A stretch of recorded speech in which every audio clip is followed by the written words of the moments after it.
viewers, we are here. Hello, how are you all doing? I am very normal right now. Started potty training, so I don't know what's going on. Just totally going insane. Okay, it is up on the socials. All right, cool. Good to go. Hello, everybody. How are you doing? Sure. Cool. All right, cool. I'm just gonna wait a little bit for people to pop in, and we'll talk about the list. I think from the last white black list I played, there is one change.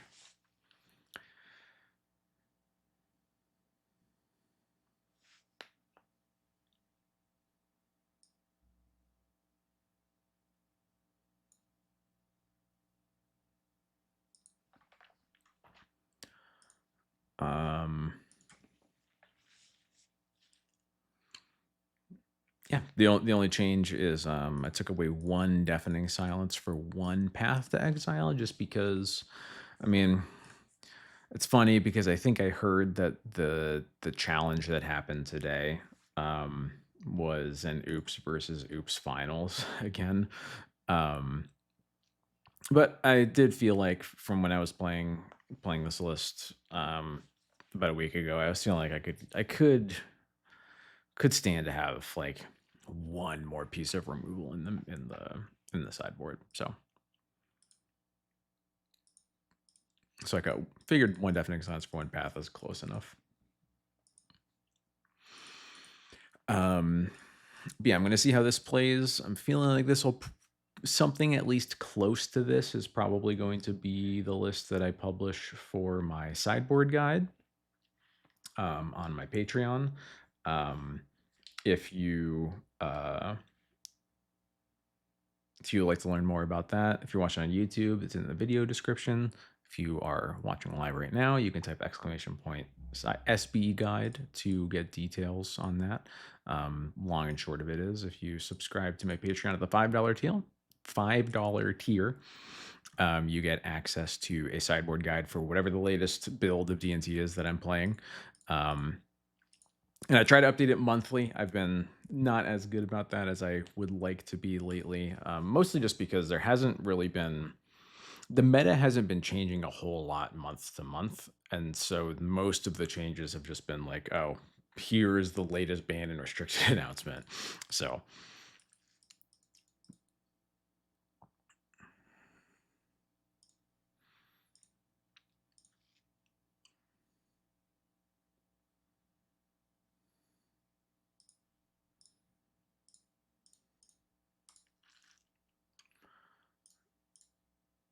we'll do that. Pop back over. There we go.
Give me a moment. Sorry.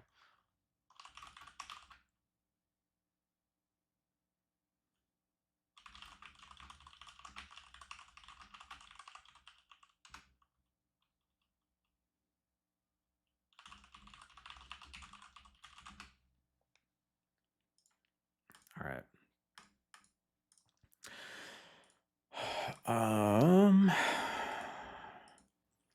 I don't really think I have any other thoughts. Last time I played was on the red build. Obviously, had a lot of fun. I'm really excited to take it out to my F&M next time I get to go. But yeah, I don't know. This has been mostly been feeling pretty good. We've been rattling off a lot of 4-1s lately. Still really want to get a trophy, but you know, not always in the range. Sometimes it's just how it goes with a deck like DNT.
All right, we're in. Sorry, I'm busy chatting with friends.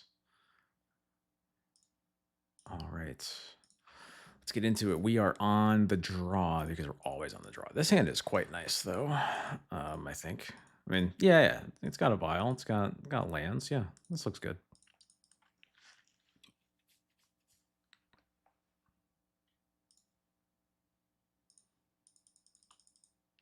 Would be nice to have a potential basic swamp fetch, but can't have it all. It's okay. Misty for Tundra. Okay, yeah. Well, that explains what's going on. Yep.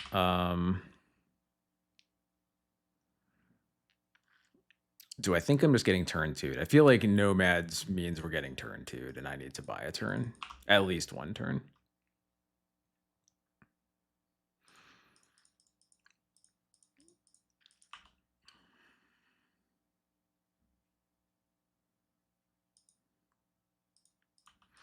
Their own Aether Vial. Interesting.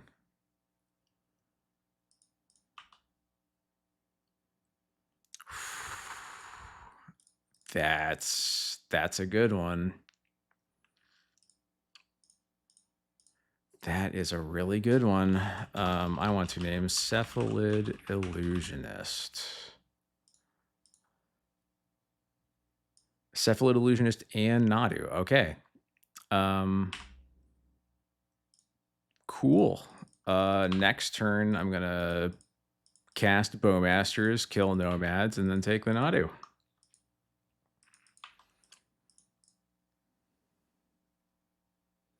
And they showed me their draw step. Cool.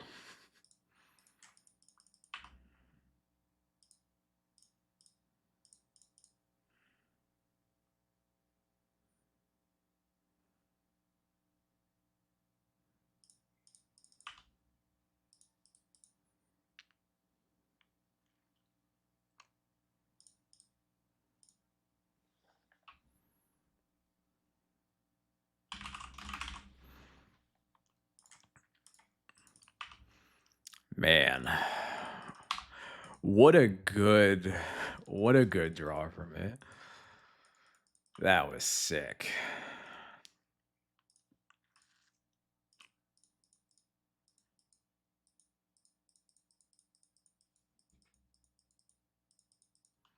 They kept. Oh no, they did not keep. Put a force in. Been to force. That makes sense. There's the Misty.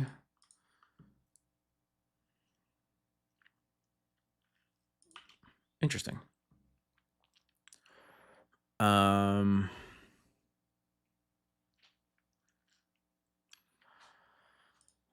I think that I just want to lure on the vial. Um,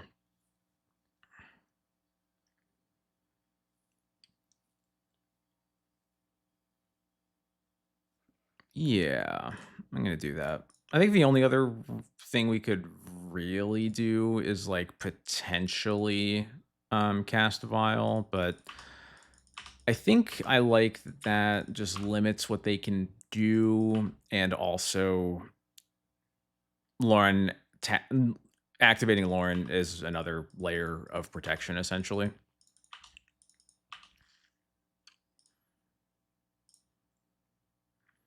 Um, Interesting. I'm not using this mana. I might as well check to see if it must be a card, right, of some sort. Yeah. Um. Okay, that's a small bummer. Do I activate Lauren here?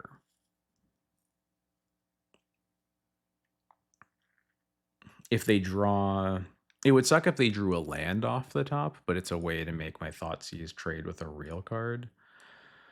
Yeah, I'm gonna do it.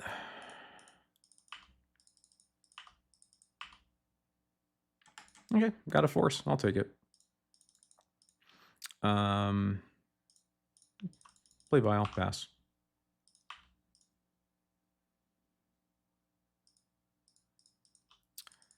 Cool. I have an answer for that as well.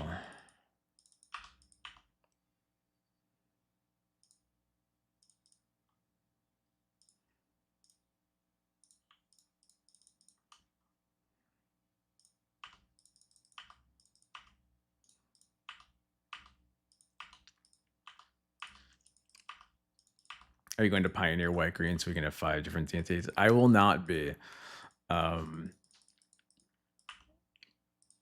Although I do think I can't take credit for the list, certainly, but I did play a white green list with Saga, I think, back in like the pre-reanimator scam era.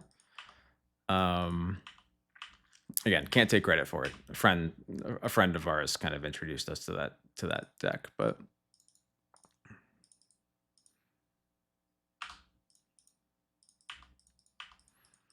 right, I doubt a single card can really get them out of this. Nope, cool. But yeah, it was if I remember right, it was because you got to play like main deck Gaddock Teagues against the Beans decks and all of that. I'm gonna cut Thalia's in this matchup. One Formal Wear and one Flicker Wisp. Yeah, that looks right. Oh wait.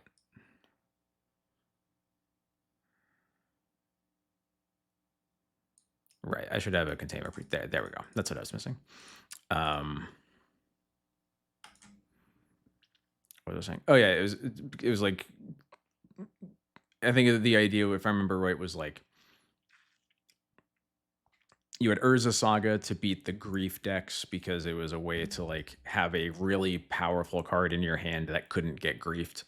You had Teague to beat the Beans decks, and those were like the two main things that were going on at the time, from what I remember.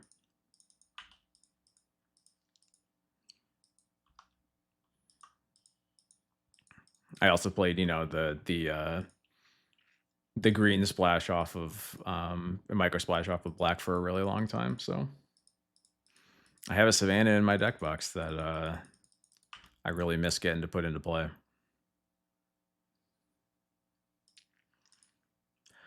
I think I get too much value out of this vial getting in play first. They can't kill me on turn 2 anyway, so And now they have to decide what they do with this brainstorm, and then we get the Thoughtseize, which is good.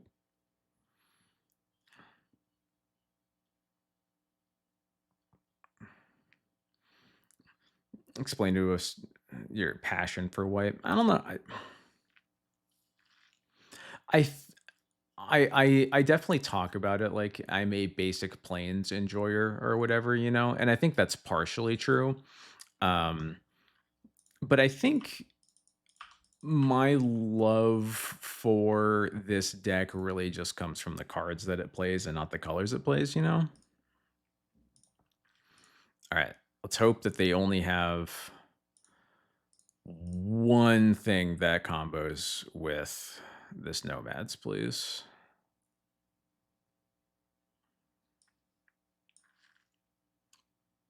Cool. I can get rid of a Cephalid Illusionist, and I will not play into the days. So that's cool.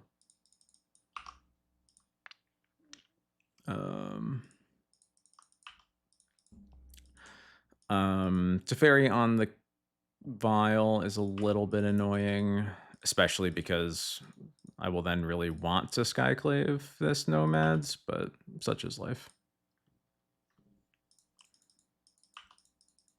Oh, I should, sorry, I meant, I should have just played the Vial. I literally just forgot that this Vial was in my hands. I was specifically saying I wasn't going to play into Days with my Skyclave on this turn, but I should definitely just have the other Vial. That was silly.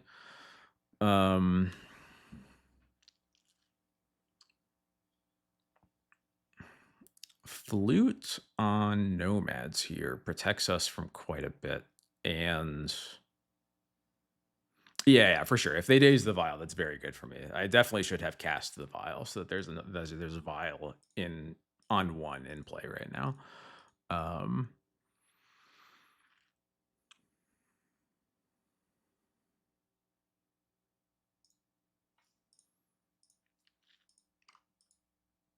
I don't think that there's much of a reason to wasteland the Trop when they have a Cavern in their hands. So I think I just want to flute Nomads because that makes me safe for a little bit, and then play a Vial that will probably get dazed, and it will be pretty far behind on this Vial, but I can live with that.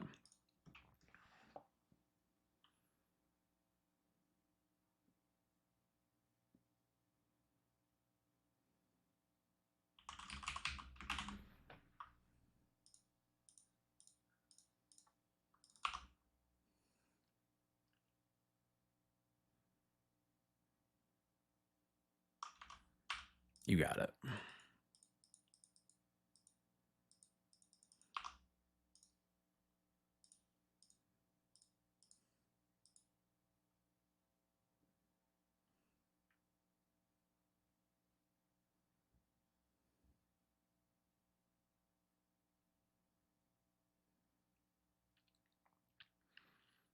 No fetch for the Brainstorm. Okay, now they can shuffle.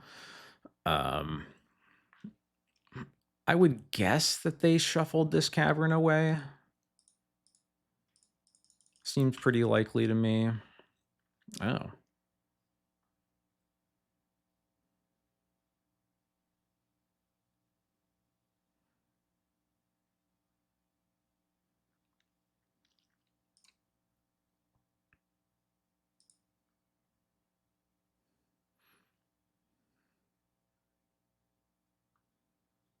I think, yeah, I'm just going to cast this Vial, and now I'm going to Bowmaster the Nomads. It feels a little silly with the Flute in play, obviously, but I can reset the Flute with Wisp. It means that, like, I don't have to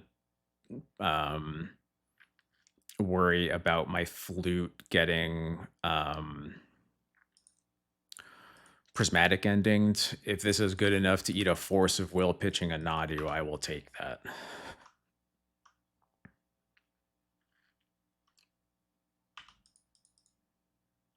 So yeah, this Vial should be on 2 right now, I think. It's either 2 or 3.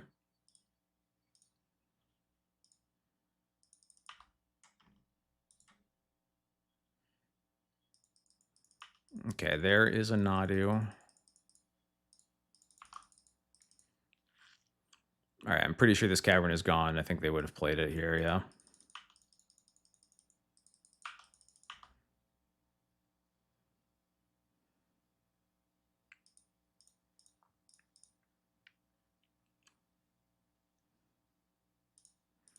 All right, you will get one card.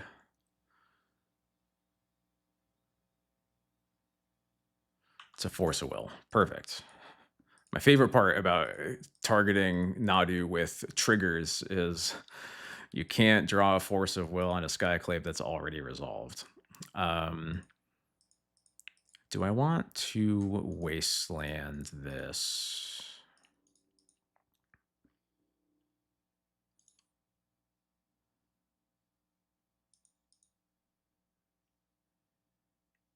I'm going to save it for Urza Saga, I think.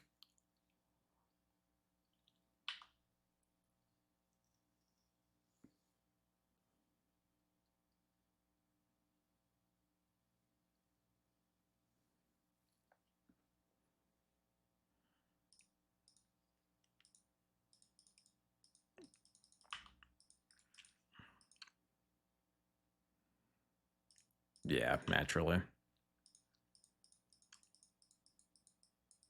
Is there anything I could have done about that? I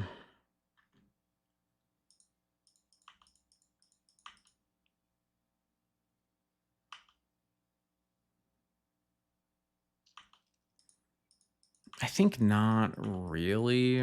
I guess it would have to involve leaving the Nadu in play. The answer is obviously have this vial on 2 right now, but absent that, I don't think there's a way that I would have played this specific turn any differently.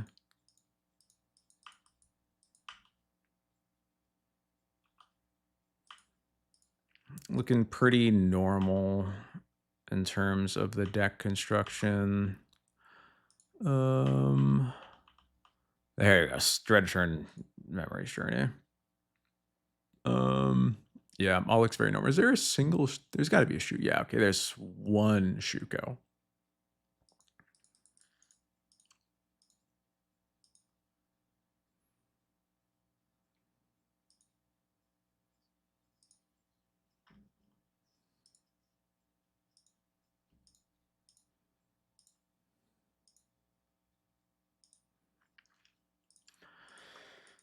Sand is okay.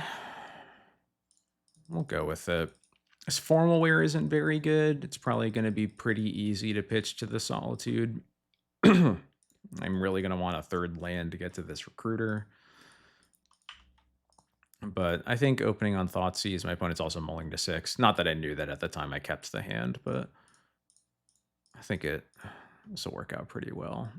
Illusionist, Plow, Teferi.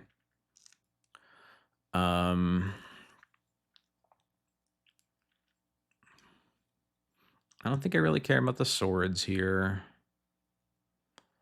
I think Teferi is probably the most problematic card. I have a Solitude for the Illusionist, so yeah, I'll go to the Teferi.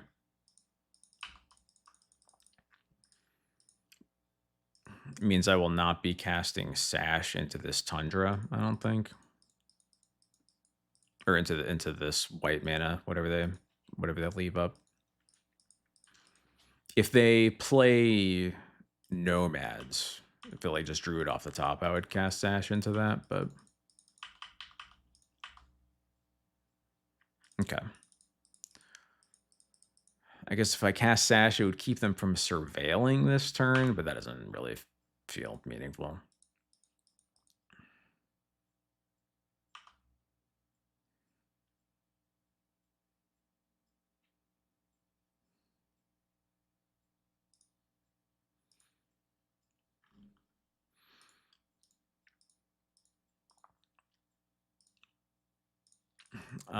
Maybe should have played Caracas there. There are, I guess, I didn't pay attention to whether there were any Tamios in the deck when they milled.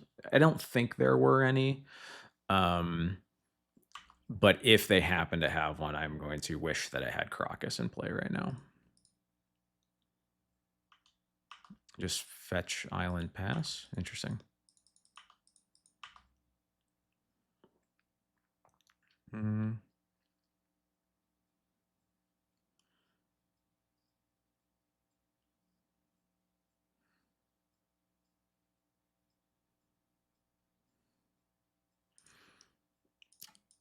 I will play Sash out this turn. Presumably it'll eat the swords, but at least I'm keeping a mana up. I have 2 removal spells between the Path and the Solitude that will very likely pitch the Formal Wear. Okay.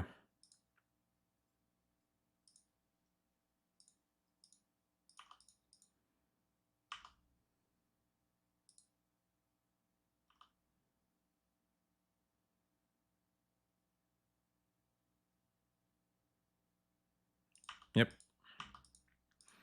So they could have both of these. We'll see if they have either. I assume they still have Illusionist. Tundra is more of a question mark. Urza Saga is a little bit of a problem. Shuko. Okay. Shuko, they just play Illusionist. Okay. It's mill 3, Nadu, Ponder, Nomads. Let's go for a Path. Do they have another basic? They usually have another island? No? Okay, cool. Wastelands? Not quite. Okay, I'm gonna recruit for a... What am I recruiting for? Lauren, maybe?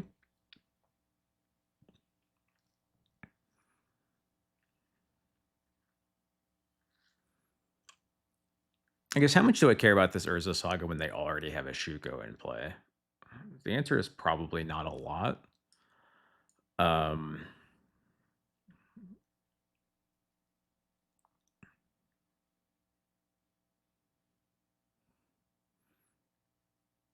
But I guess I should just get Lauren as the Shuko answer anyway. I could also get Skyclave maybe to be a little bit more versatile, but I think I like the option to either kill Saga or Shuko depending on how this turn goes. I can also use Lauren on the Saga now and then Shuko later if I need to. I just need to draw another land and then I can play like Lauren, bounce with Crocus, play it again. There's a Tundra again. Okay, don't have days is what I'm asking for here. They already have a days in their yard, and they usually only play at most 2.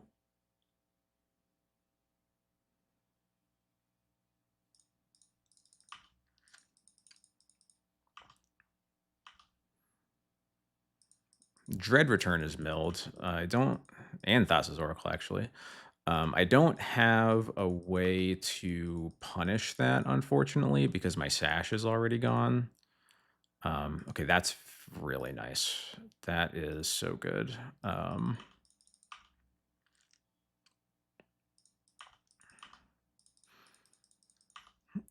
Since this saga is only gonna make 1 construct, I'm just gonna kill the Shuko now.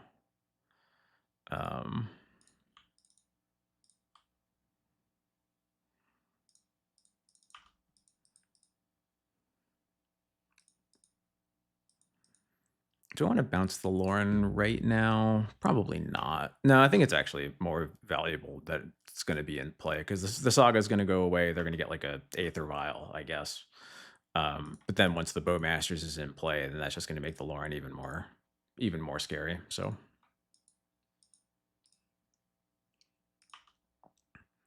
they've used all their brainstorms. There's 2 ponders used, 2 illusionists dealt with. Only 1 Nadu, 1 Nomads is gone. They did not, they boarded out Aether Vial. Okay, that's even better for me. Cool. Yeah, I'm just gonna push damage here.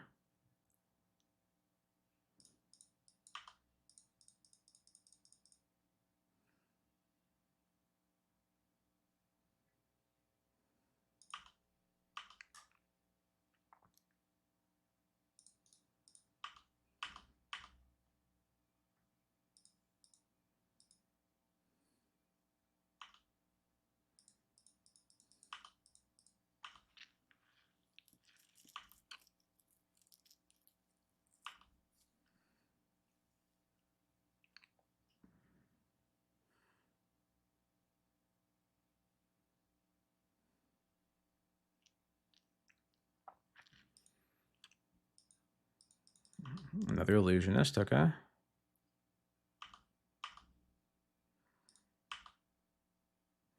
Okay, this is a really easy activate Lauren, I guess.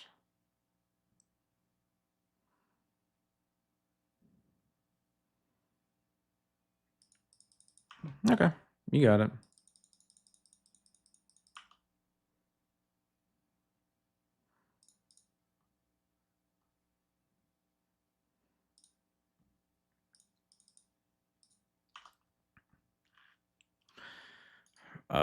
Wrath for 2 kills it. Good enough.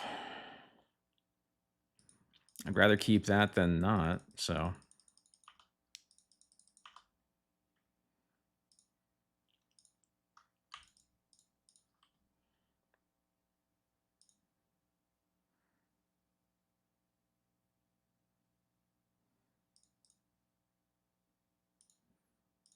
Goodbye to my orc army, unfortunately, but that's how it goes.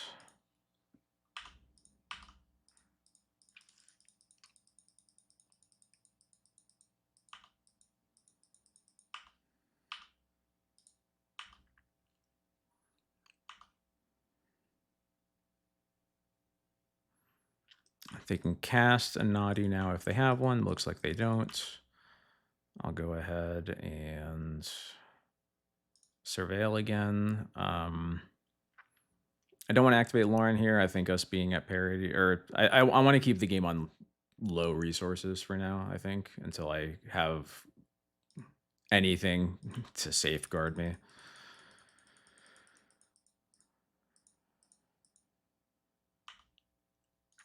No, thank you.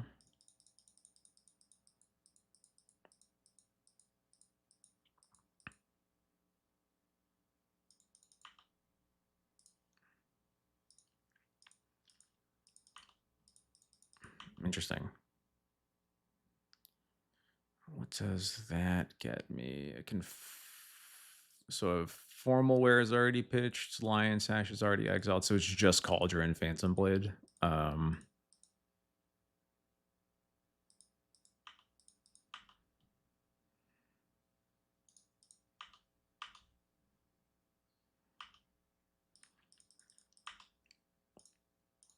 So I think that we are just going to get Cauldra by Yorion, hold up Caracas.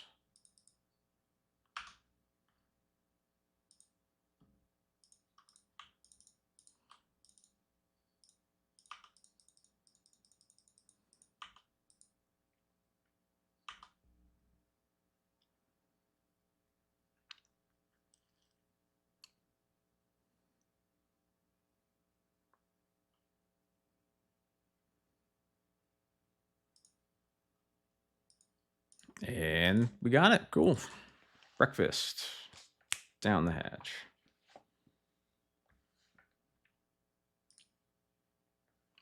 Always a stressful matchup, but one that tends to feel pretty good. Guimol11, thank you so much for the follow. How's it going? Welcome, welcome.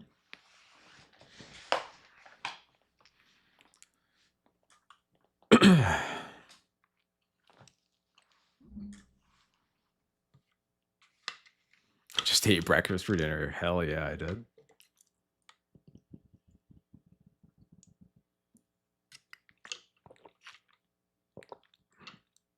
Would have stung a little bit to lose if after throwing away that game too, but it happens.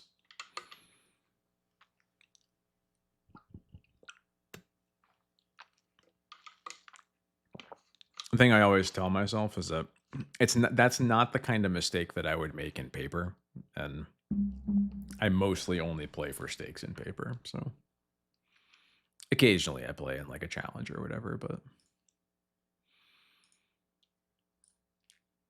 hard to fit into the schedule sometimes.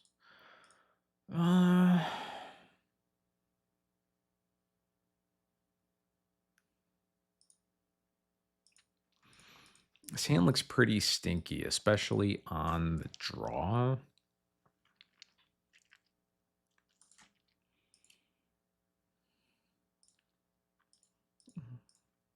It has a lot going for it, unironically. It's just like, I think we got a mulligan. We can do better than this. This is better keep and throw back the Wasteland, or the second Wasteland, I think. I think Thoughtseize into Therapy, shredding apart a hand is a good way to make this game take long enough that we will have the time to get out from under the mulligan. And I'll use my first Wasteland on that saga, or I guess the second. The other one's on the bottom, but another saga. I should have kept the other Wasteland. Cool. Now I can get basic Swamp. Most turn one saga matchups are not going to be Wasteland matchups. Oh, got it. That's what's happening. So never mind. It is a Wasteland matchup. Once again, unequipped for lands, but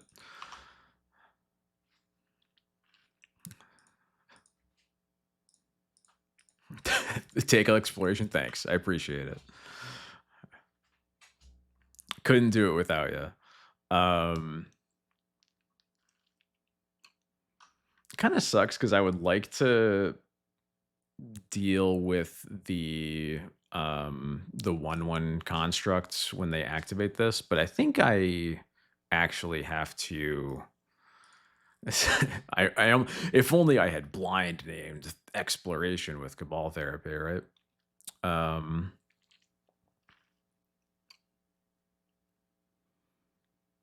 But I think this game gets out of hand pretty quickly if I let them play all of this, you know?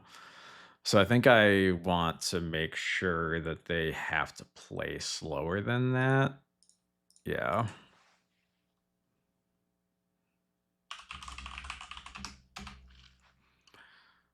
So I will name exploration. Darn, they didn't draw another one. They did draw another Urza Saga, though? Come on. Chill out.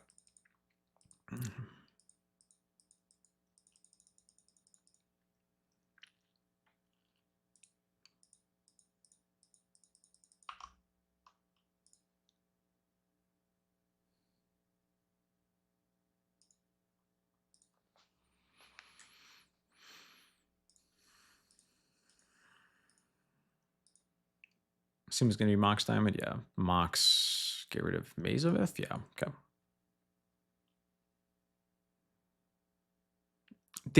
No. No. That's not okay. You kidding me? That Saga stage. You can't draw the third exploration after I had to Cabal Therapy the second.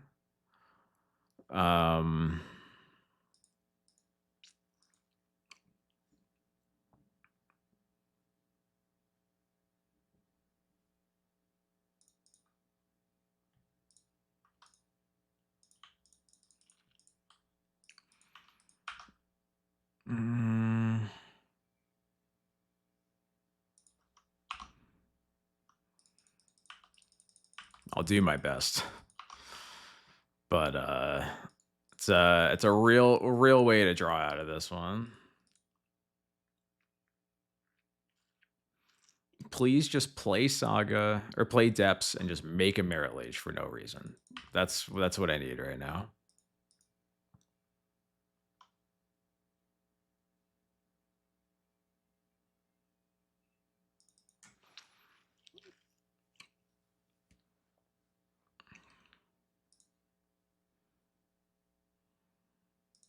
It's like I waste the first Urza Saga. They have the second, draw the third. I thought sees the first exploration therapy, the second, they draw a third. Ugh.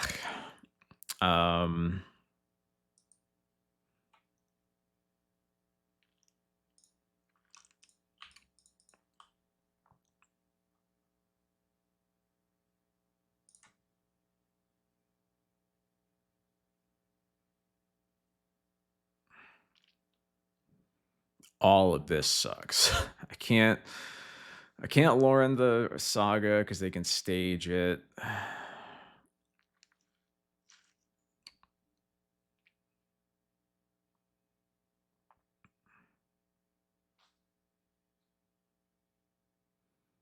I guess I still just have to do it, don't I? Shouldn't have played the Crocus before. Oh, sure. Yeah, I guess that's fair. I don't know. I think we're losing regardless, but I see the reason.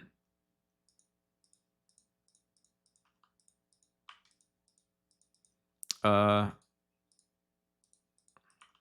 I dead if I Lawrence Saga? No. I'm at 1. It's not good, but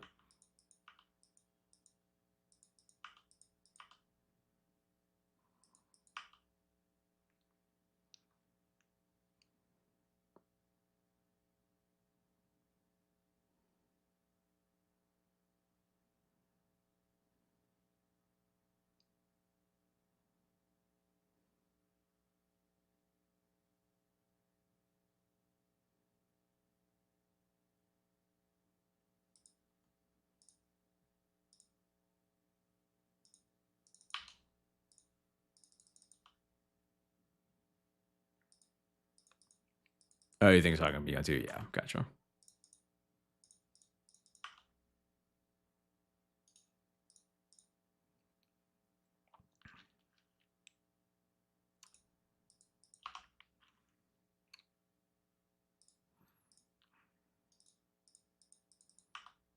Ultimately, I think we're dead regardless. Yeah. Okay. We can move on. All right, let's bring in some good cards. Let's get these stupid Thalias out of here. I don't really want these Bowmasters either. Once again, feeling very, very unequipped for this stupid matchup. Something like that, I guess. I really don't like bringing in Leyline of the Void, but I hate all of these cards are also very bad. So you know, you do what you can.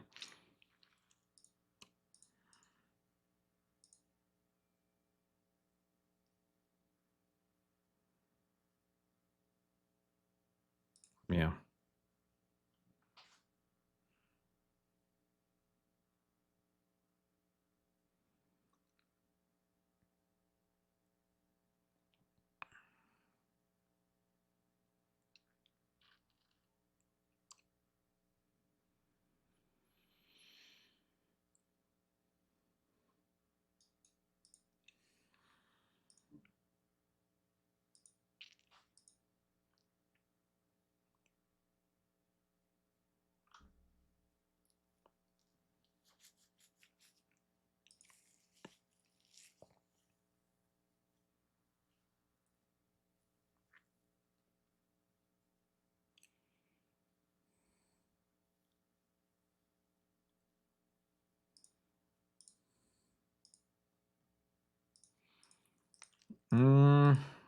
Interesting. This hand has Leyline in it, and otherwise is kind of terrible. I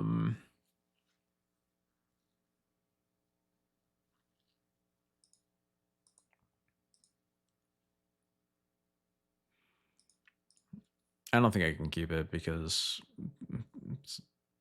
if I keep this, their hand is guaranteed to not actually need the graveyard. So yeah, this hand looks better. I think I just keep this and put back the plow. Doesn't even look that bad.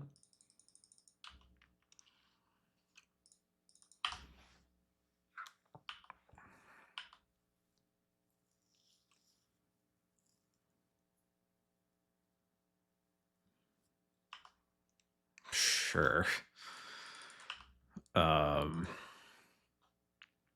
Kind of tempted to just waste their tomb now. But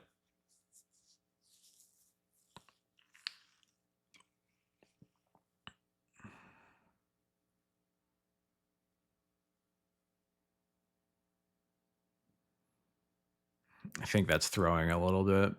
I think I probably just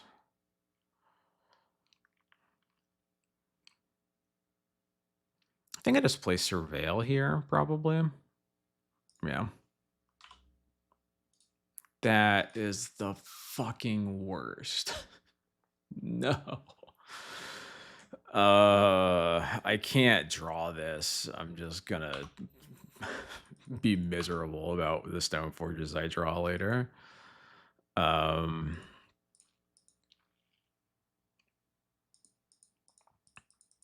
yeah, if you wasteland me, whatever. If I draw another land, I'm probably wasting the tomb.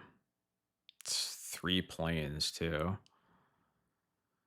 Uh,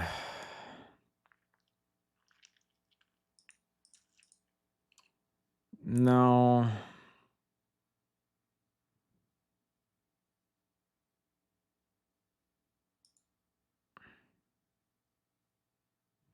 I don't know what to do here. um,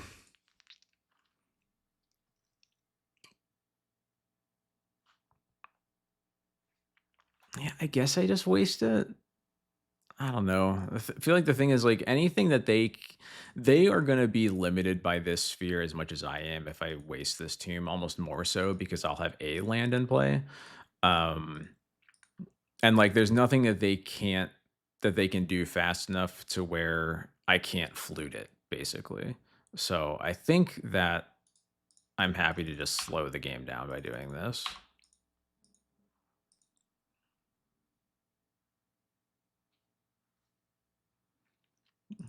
I also think that if they could do anything better than wasting my shadowy backstreet, they would have. Okay, we have all the basics.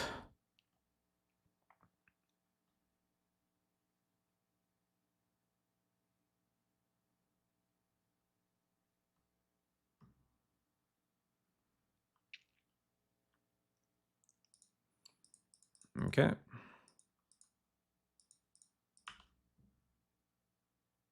What? Okay, I think it's a little bit much. I'm good. I'm all full.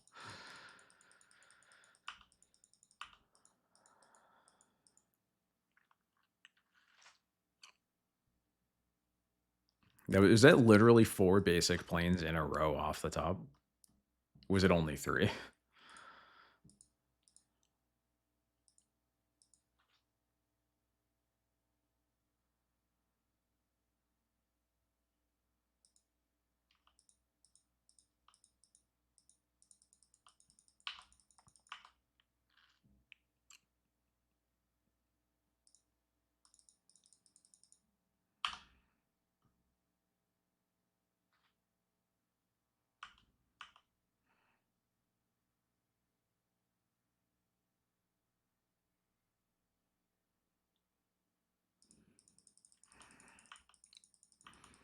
Well, that's annoying.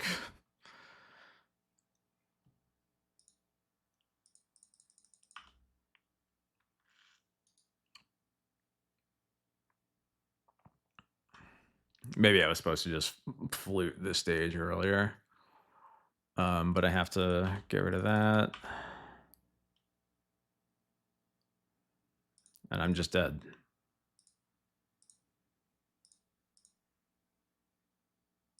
Mm,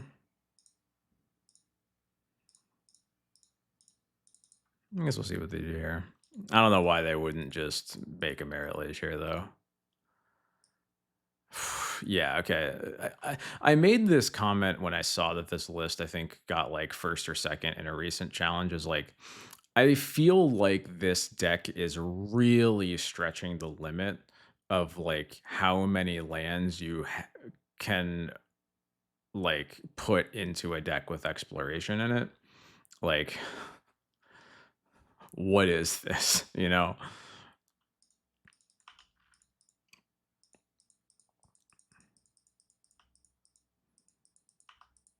All right, just don't do it.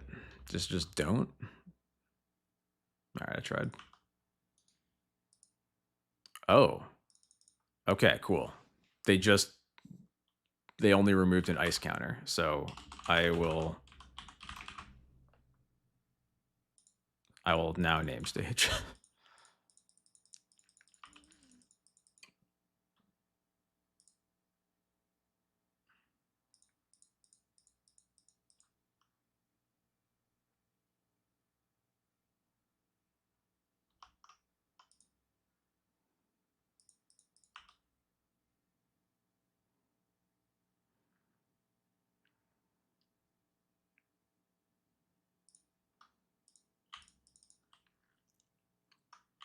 This costs 4 mana. Jesus. All right, formal wear, Stoneforge. I would really like to get Cauldra, but I can't. Thank you, Eureka, for the 5 stream watch streak.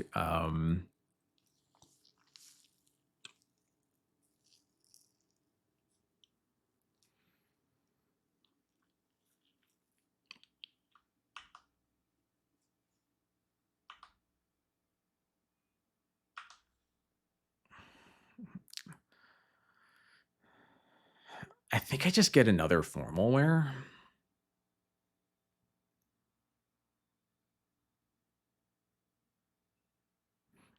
I guess maybe Sash is good enough because it's a clock. Yeah, I should get Sash for the clock.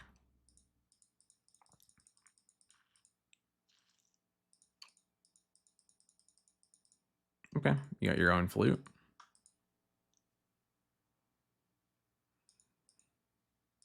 Yeah, you can name Swords to Plowshares. That's fine.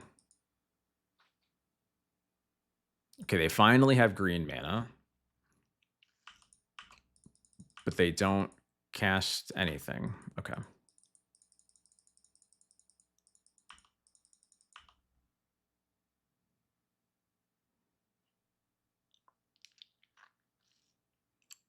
Okay.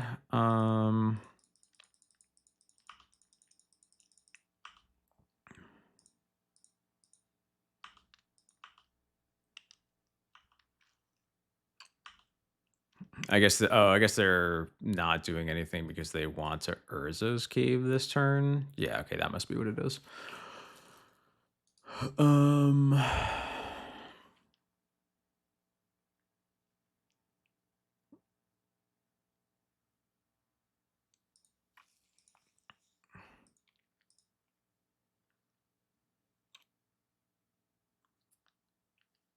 I don't want to get rid of the sphere. I don't really want to get rid of the flute.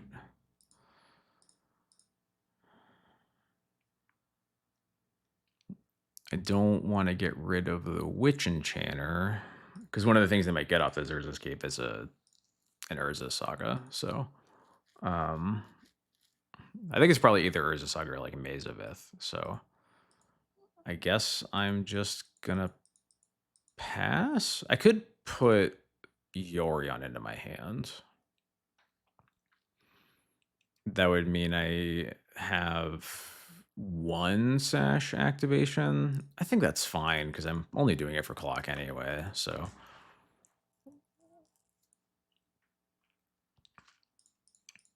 All right, Urza's Cave has been used. What are you getting?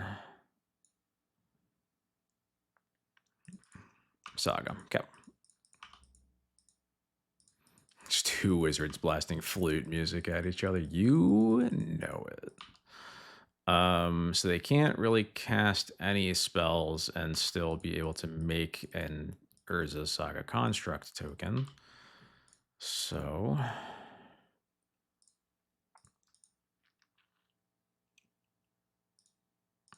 I'm leaving Cauldra in there for my heart.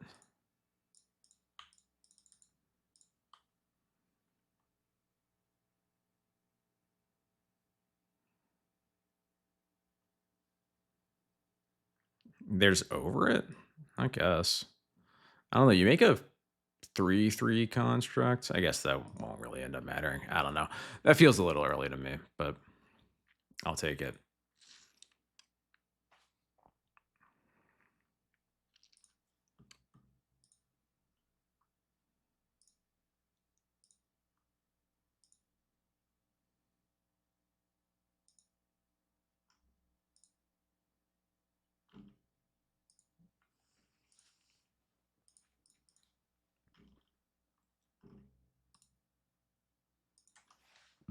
I also cannot believe they removed a counter. I'm glad that I was making them that afraid of Swords to Plowshares, apparently.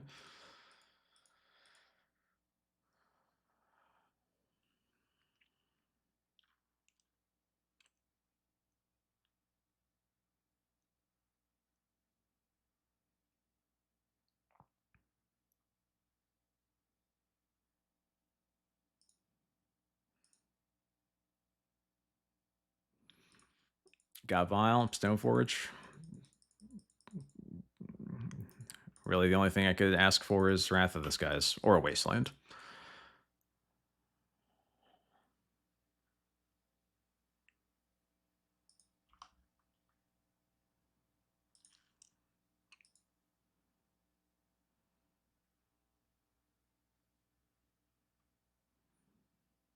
They're thinking about what their second land is, which means, yeah, it's probably not an Urza Saga, which is good for me.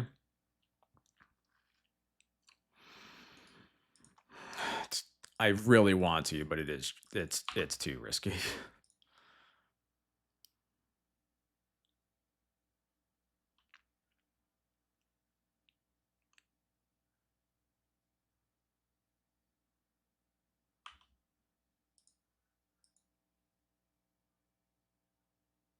Yep, they would have had a green source anyway. Is this are they casting a Rumble here, maybe? They were about to cast a spell. I guess they were paying costs.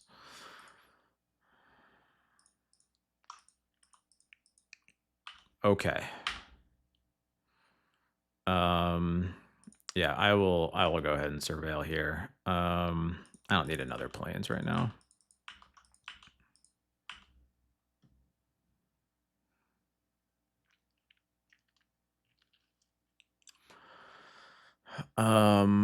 Okay, what do I want to do here?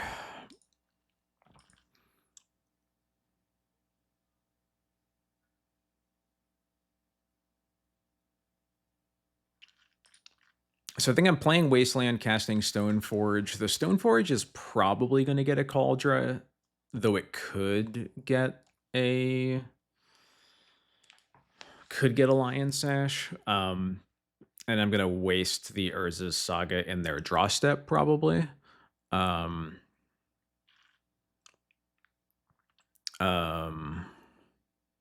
I guess not in their draw step, but at the with the chapter 2 counter on the stack. I think I'm getting Sash.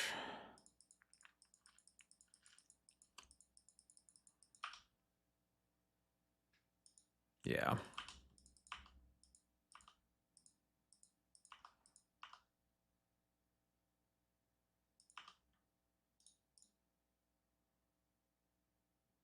This obviously sucks if they literally just drew crop rotation, but it's kind of looking to me like they had one in their hand already.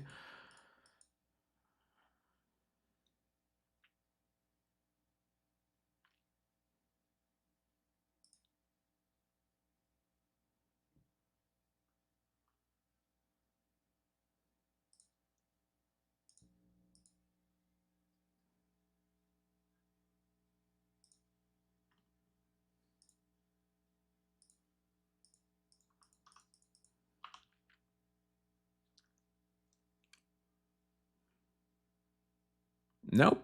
Cool. I'll take it. All right. Wasteland sucks a little bit, but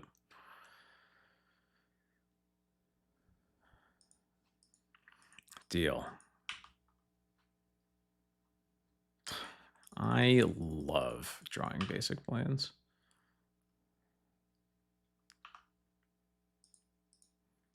Could maybe just attack for 1 there and cast the Sash, but I guess when they have Savannah, I should respect Sword Supply shares, so.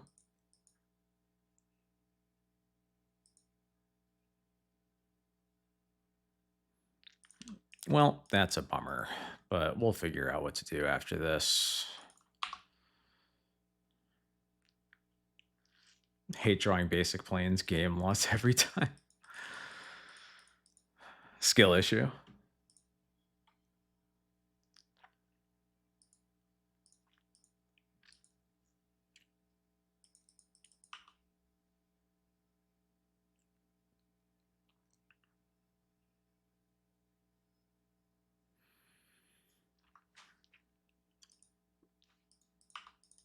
I think that I'm just going to wisp my Stoneforge here. Get a Cauldra. It's kind of where my head is at.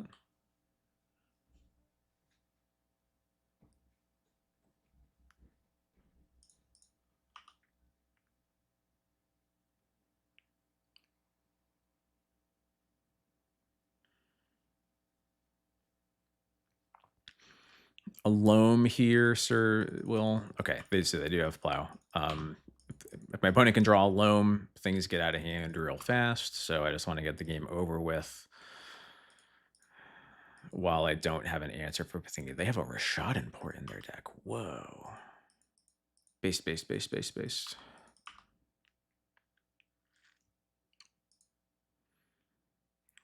I think the last card in their hands must be a spell. So show me what it is. It's Beseju. Okay, sure.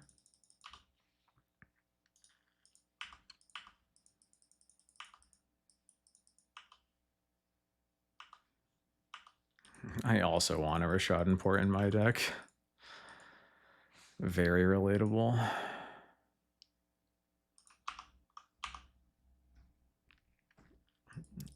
Yeah, gross. Beseju Saga Wastelands. Yeah, that sucks. Needle off the top is rough for us.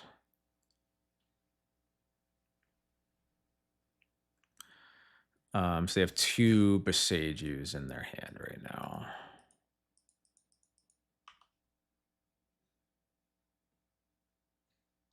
Yeah, you got it.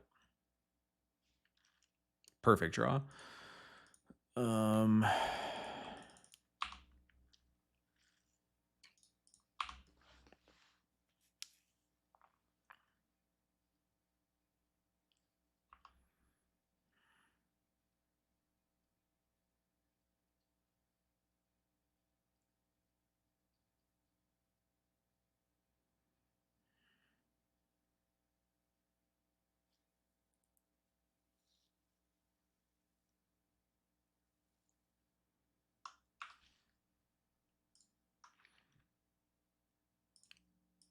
Yeah, of course they find the stage immediately.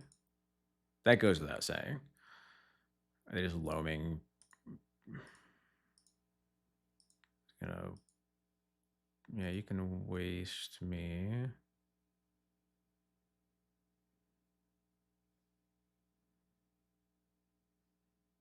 Okay.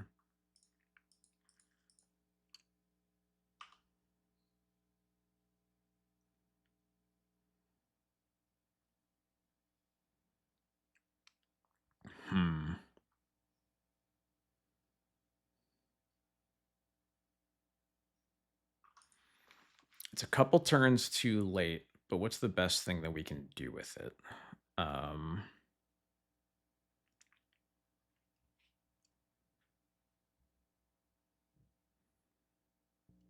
I feel like getting rid of the needle basically doesn't matter because they have 2 Besejus in their hand to kill the Sash anyway.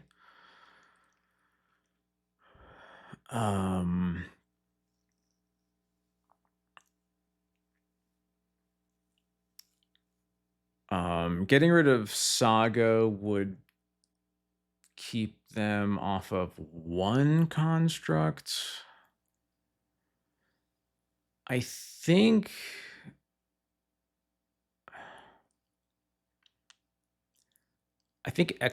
getting rid of exploration probably gives us the highest likelihood of this wisp going the distance.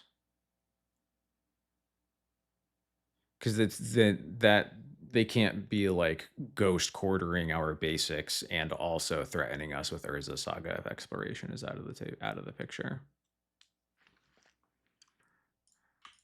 So I think I think exploration's where it's at.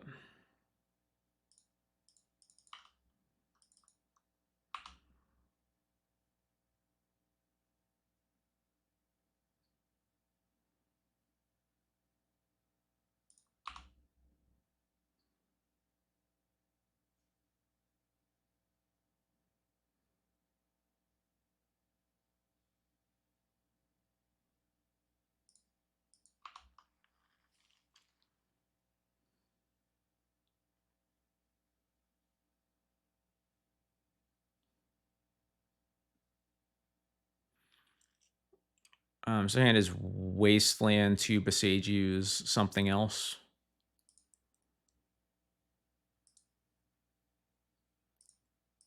Yeah, wait, they didn't even loan back the stage? I missed that.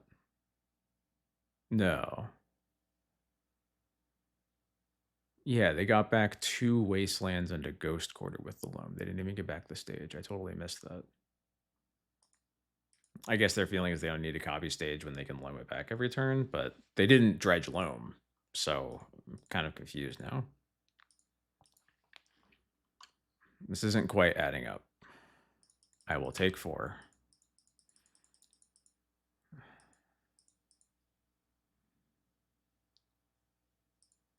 I think my opponent is messing up. Is this just getting a Maze of Ith? Yeah, sure. Um,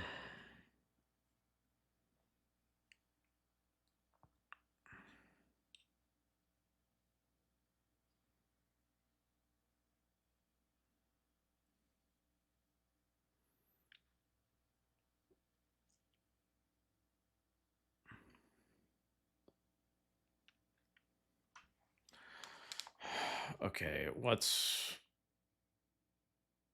the play here? I feel like there's so we can plow the construct to put them up to 10, waste the maze. We can attack them down to 4. Um,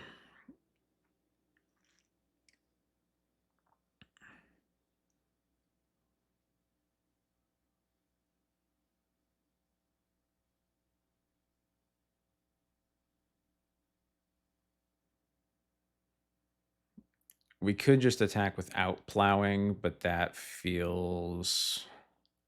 I mean, it's going to force us to plow anyway, and I think I would rather. I don't really want to trade my Lauron for one of their constructs, basically. Um,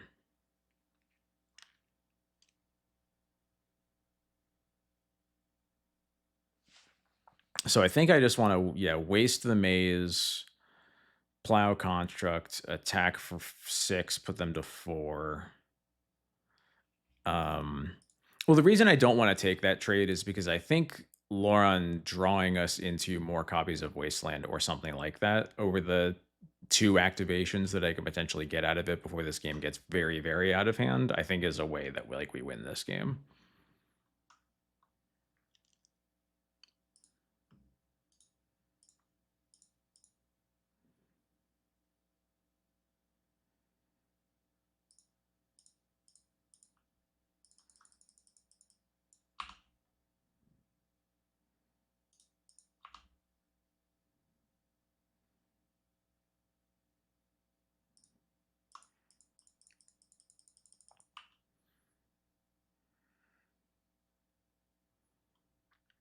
They dredge Exploration, Loam, and Urza's Cave. And I just remember they don't have Exploration in play, which means that they have to choose between playing like a Saga or the Maze again, and they're kind of forced into playing the Maze because of my Wisp, which is pretty important. So I'm guessing this turn they're going to be like porting planes.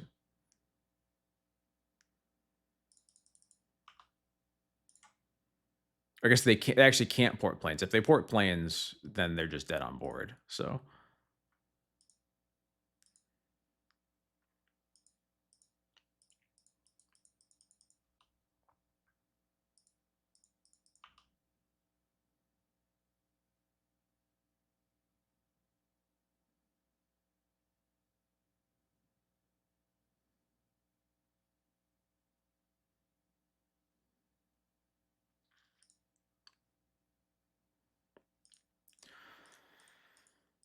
man, this is weird.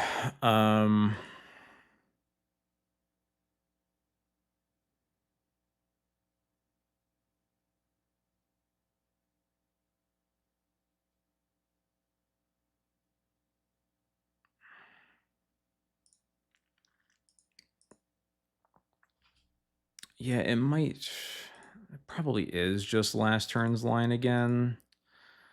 It doesn't force them into doing anything really because they can just maze the Wisp and go to 3, but They have Maze.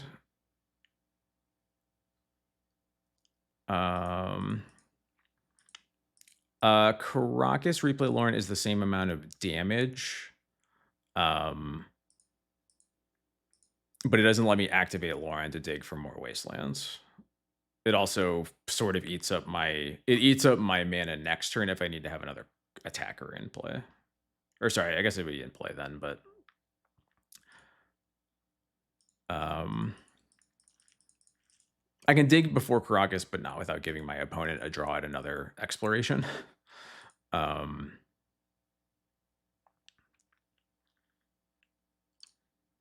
Like one of the nice things about using Lauren with lands is that like there's very little they can do at instant speed that matters here. So, and this plow is very low value right now, so.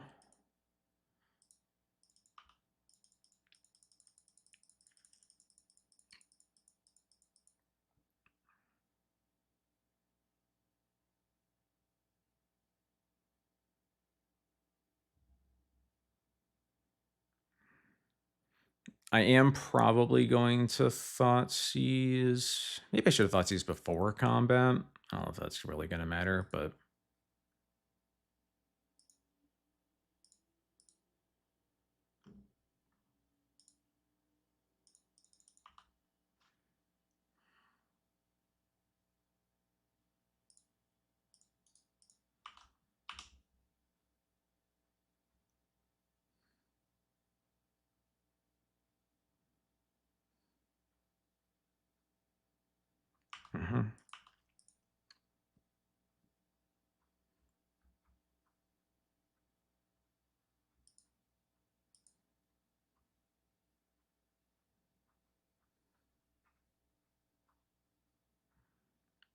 Untap that. Sage you the Sash. Yep. Okay.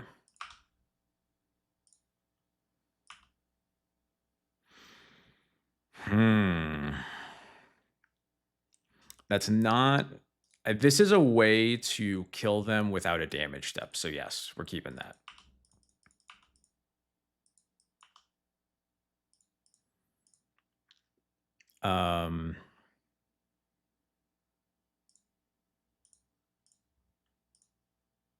Nothing. Okay. Besiege you.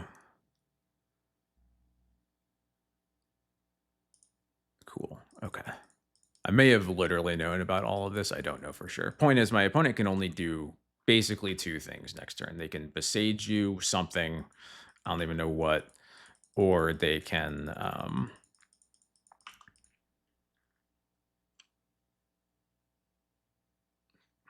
don't know. So I think the worst thing that could happen to me would be, never mind, it's fine. Oh, this actually sucks because it shuffles my deck, but such is life.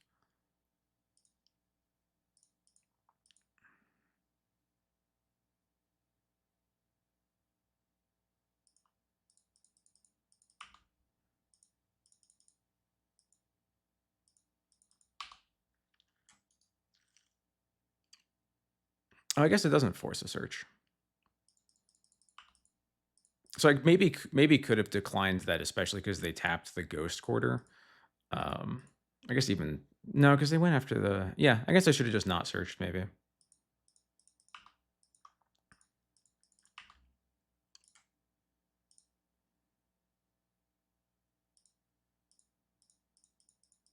Interesting one.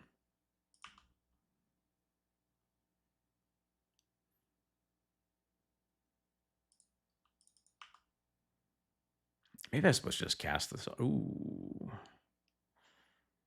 Well then.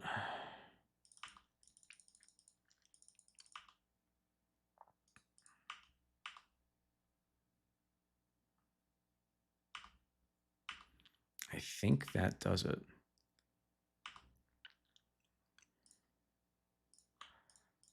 No Urza Saga once again.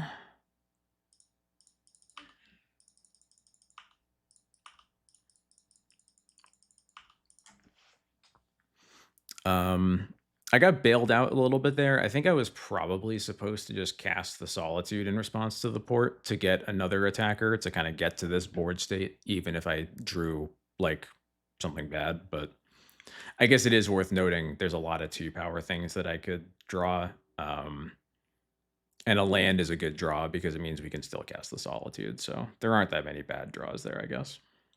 That was just a very good one.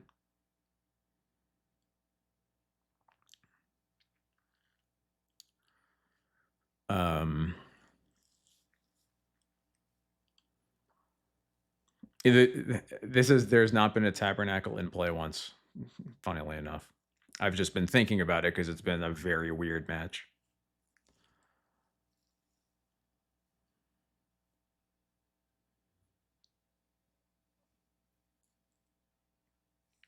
Tabernacle Online sucks a lot. It's so slow.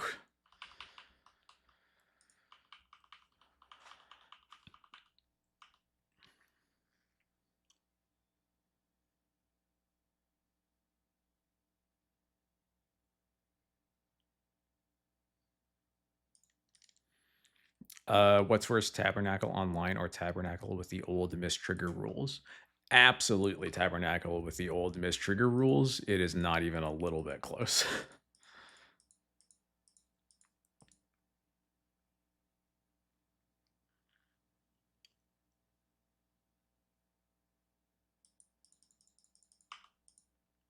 They rumble into Sphere, Loam, Canopy, and Tomb, none of which matter at all.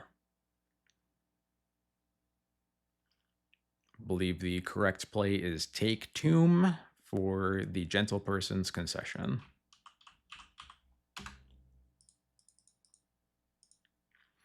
All right. Hour and a half in, we're 2 matches in. The D&T experience.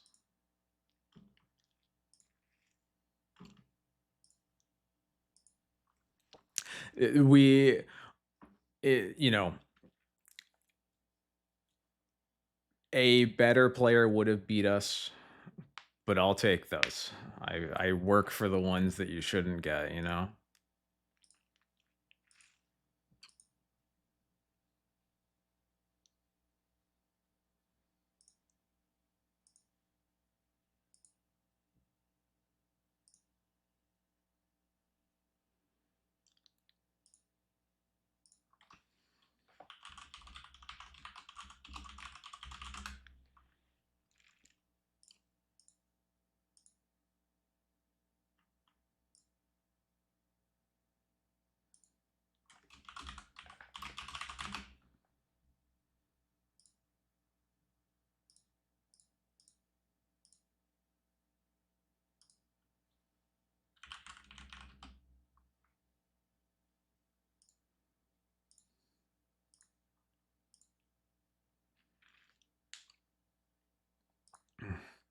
A worse gamer would probably also beat us. That's fair. Yes, famous never scooper. Can't imagine scooping.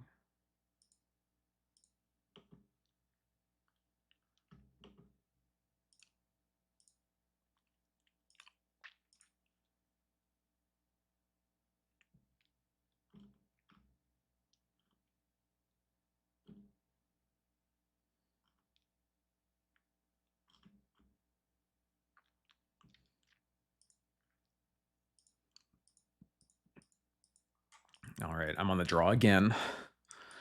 Can't win a die roll. I believe this person usually plays tempo of some sort, usually blue-black from what I remember. This hand is a total disaster. This hand is better. I'm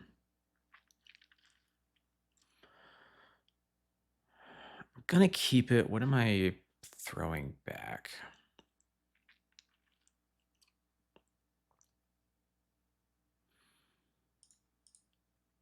I'm kind of tempted to throw back the Surveil land.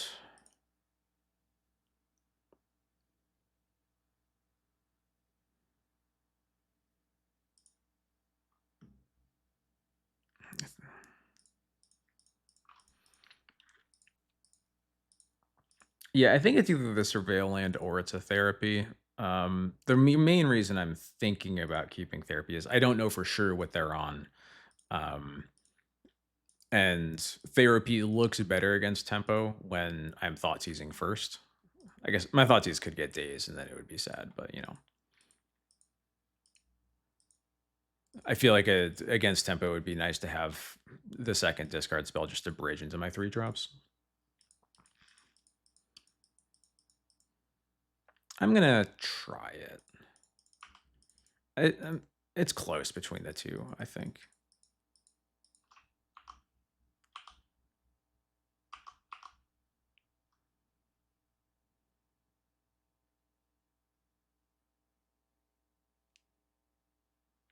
All right.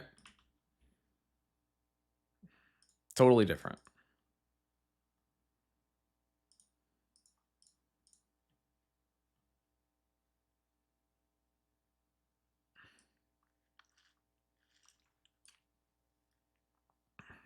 Interesting. Um, well, I guess I'd take Tide Hollow Scholar and then I therapy both swords. And hell yeah.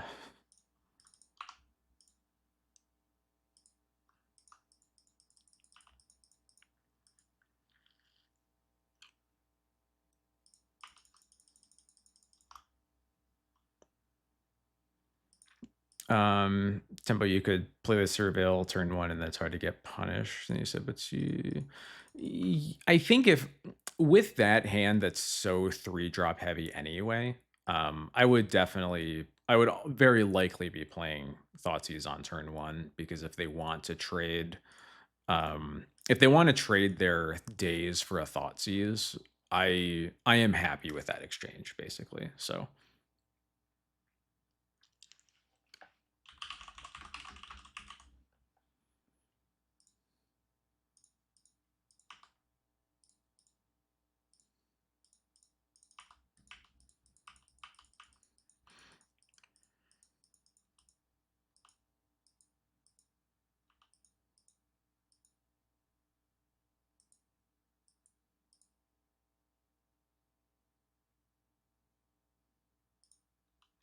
keeping Bowmasters back, that's good for me.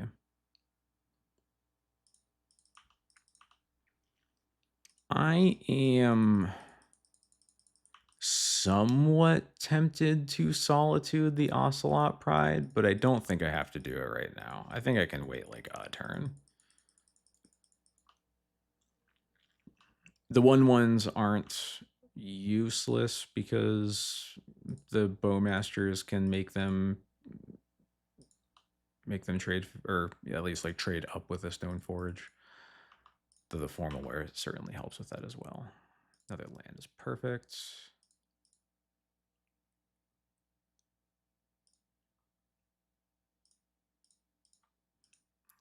White Black Cat probably. What's this? Is there a combo kill? I'm not familiar with that.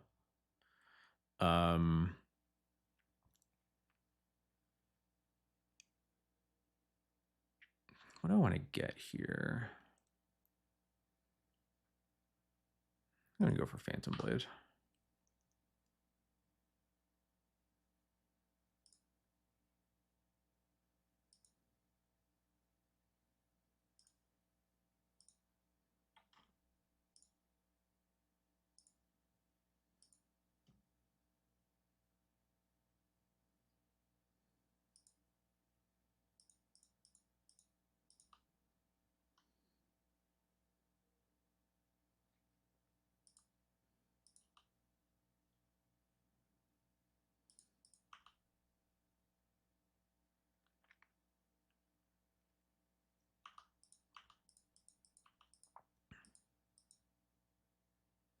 Okay, I can take.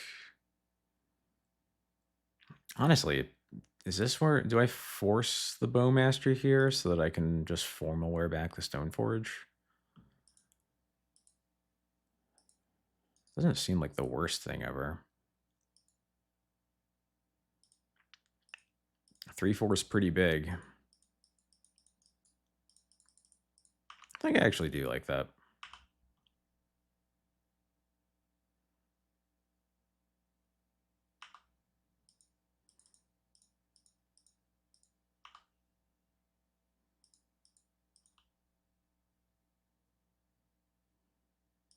Yep.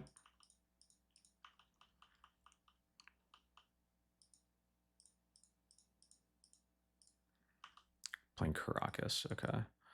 This is 9 permanent, so we're still okay. I'm going to surveil here. I suspect that they're a wasteland deck. It's hard to say for sure, but I would like another land.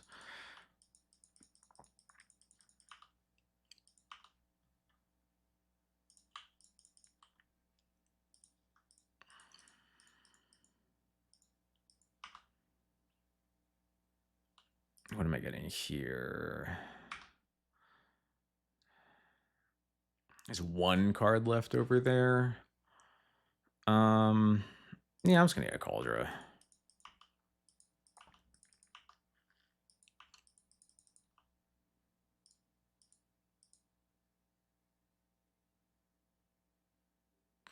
All right, sick.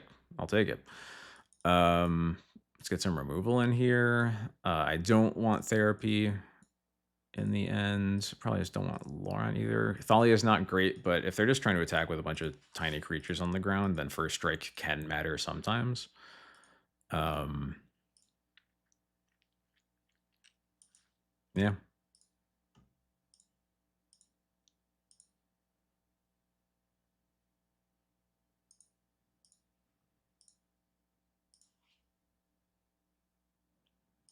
Another disaster of an opener. So close to being like insane, but unfortunately not quite there. This hand looks better, but it is very weak to a potential Thoughtseize. I'm going to mention the proper times to board Yoran in when you update your guide. I will add a note just for you, Chylith.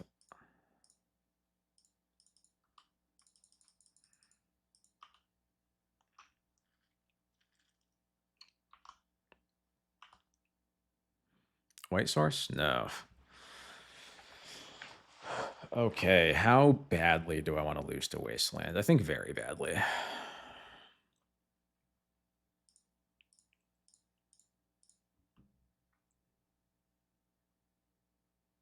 Perfect. Just excellent. Exactly what I wanted to see.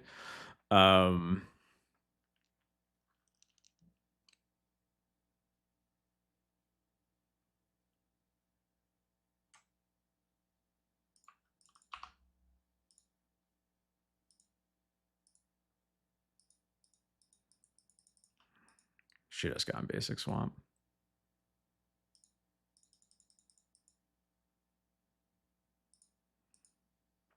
There's obviously good reasons not to get basic swamp here. Let's be clear. Please, please have drawn a Bob. Yes. Oh, my life is so saved.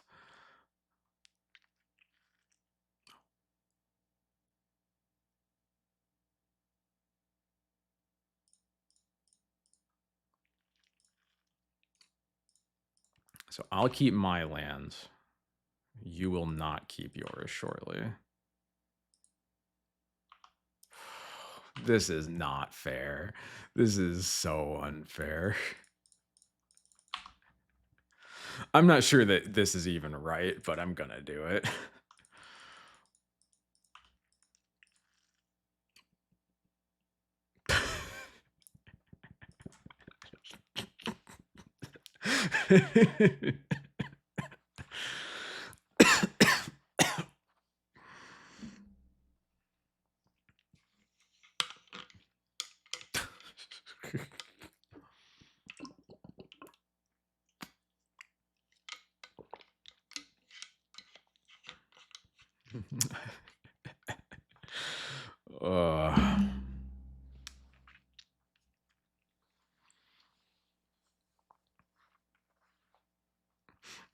I love how much that Thoughtseize bug actually turned that game from like really hard to like an instant win.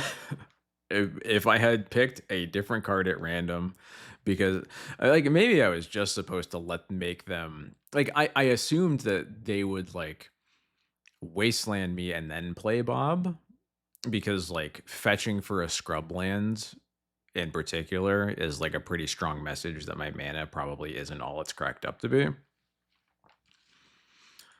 but I didn't. So here we are.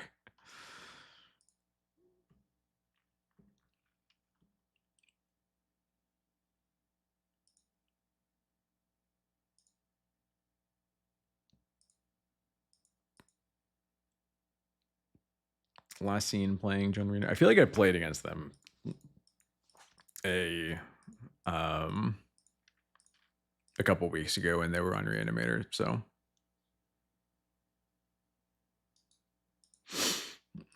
what is mono? I think mono Jund means it's black, but technically has Jund colors in it. I'm guessing it's the build of like black Reanimator that sideboards into Witherbloom combo. And it also technically has Borborygmos enraged. Not wasting makes sense for them because they have some of the land. Yeah, I guess that's true. But anyway, we have now lost the die roll 4 times. This is probably the one where it's going to matter the most, but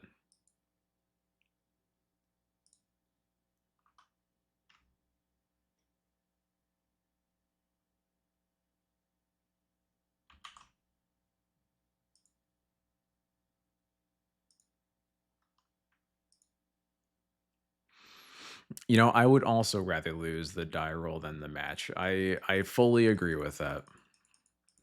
My opponent kept 7, so I assume I am dead. Flooded Strands.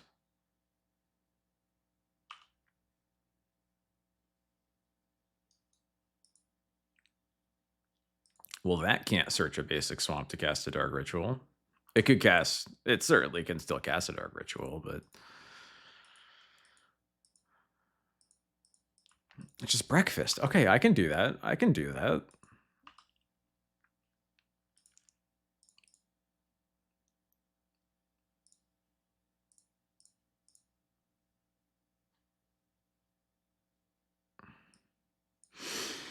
What the fuck is this? Are you kidding me? Jesus.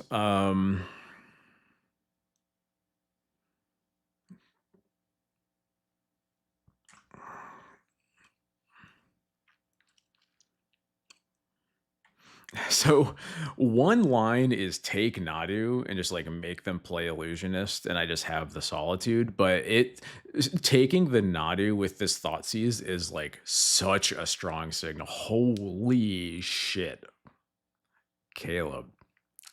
Thanks for the raid. Holy fuck, what's up? That's a lot of people. There's more people I've ever had. What's up, guys? Hi. I play Death and Taxes in Legacy. It's the only deck I play. We're currently 3-0 in a league with Black White up against Breakfast for the second time. And I think I'm going to take this Nadu and tell my opponent that I have Solitude in my hand, and that's their problem. So, hey, I sometimes play Pauper Fairies. So thank you everybody for the follows. There's going to be a few too many coming through for me to say thank you to all of you like I normally would, but thank you.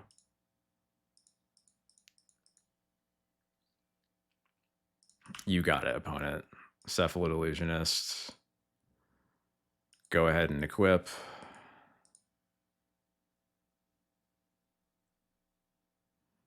The best part is even if they drew a Force or a Daze off the top, we have 2 Solitudes. All right, mill 3, do it. We hit 1 Narcomoeba and the Thassa's Oracle. Could be pretty good. That can come into play.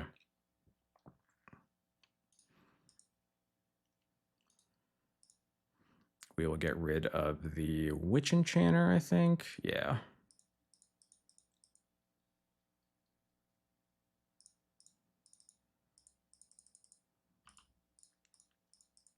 All right, what do we get here? Nothing that matters. Spell Pierce. That's not.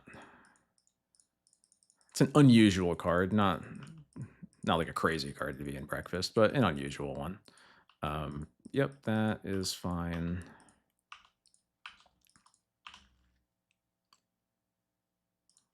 Phantom Blade is not really what we're after, but that's okay.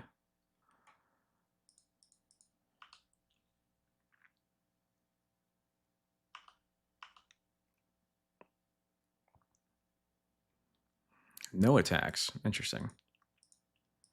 That feels like a mistake. Ooh. Please cast Teferi.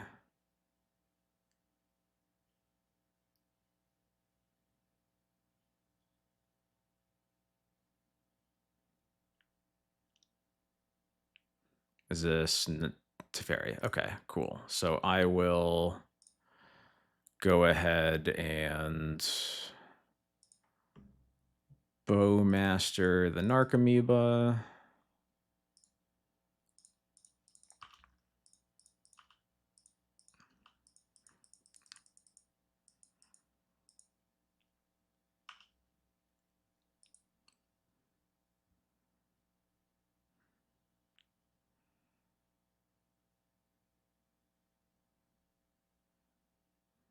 And it is plus. That's fine by me.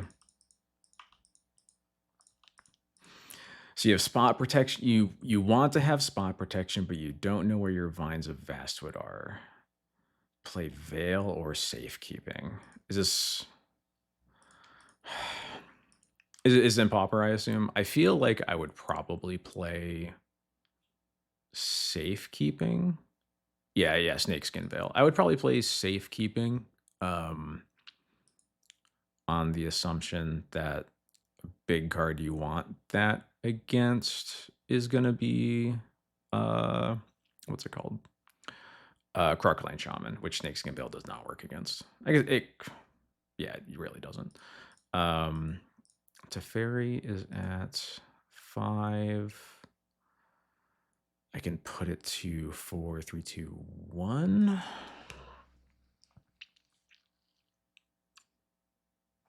I'm definitely casting this Bowmaster, and I'm definitely doing it at sorcery speed. And I think I'm supposed to just get the Teferi as low as I can.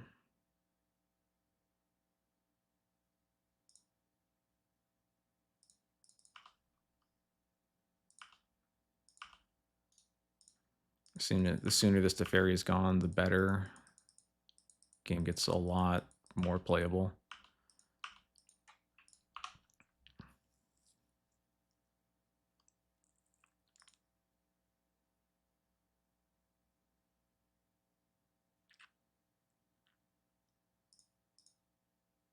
Don't love Nomads just getting cast means, yeah, okay. Bummer. All right, well, we get to see their deck.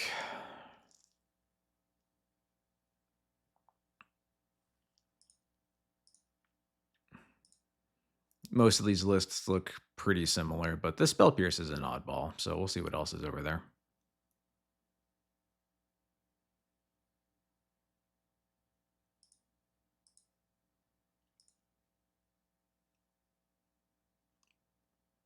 See, 1 days.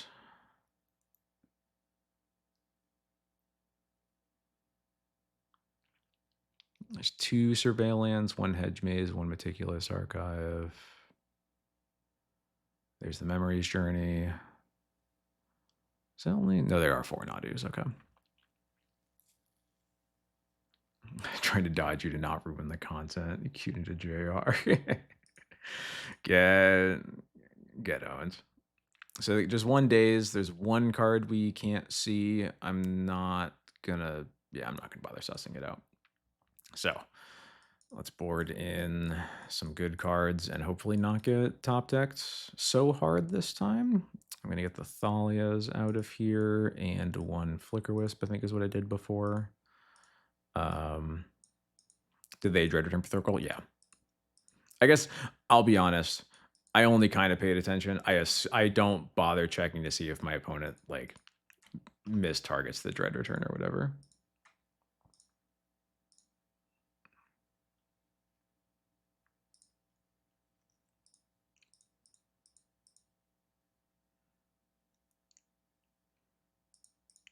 Wow, literally with Doomsday too. That's messed up. It's not cool.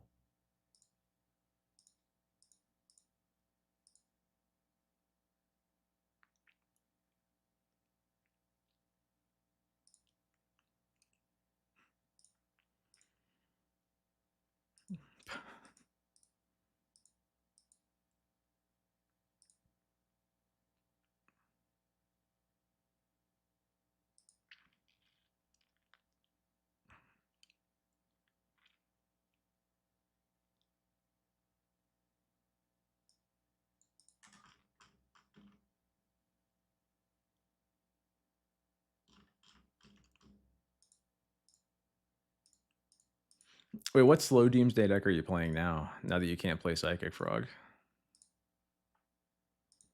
This hand looks quite nice.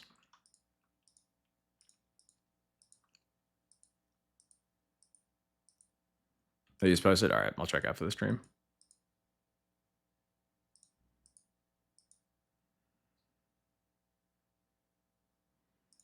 One nice thing about these breakfast lists lately is that they're on only 2 basics. They were on 3 for a long time, which made stuff like Path feel a little bit worse, Wasteland a little bit worse, but 2 basics we're used to. Not that I don't have like White Orchid Phantom in my deck anymore, so it doesn't matter for that, but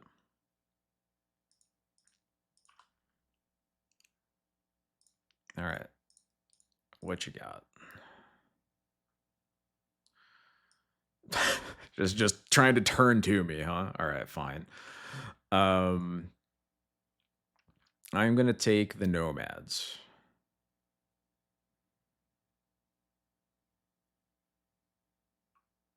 Yeah.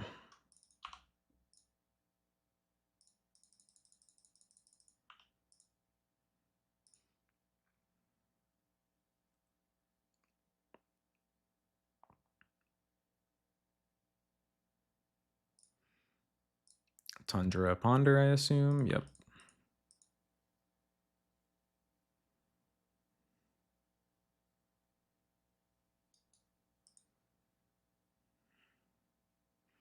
They shuffle off of the Ponder. Marsh Flats, okay. Yeah. We will surveil or hold up Swords to Plowshares. There is the Saga. I have the opportunity to just Stone Rain them here, potentially, but let's see what we get off the Surveil first. Not again. Second time tonight. I can't draw this. Can't draw this, but come on. I think I am gonna just Stone Rain this Saga. It would feel a little bit better if I didn't have basic Swamp in play. Because then I would be able to hold up the Swords, but at least I drew the Solitude to hold up something.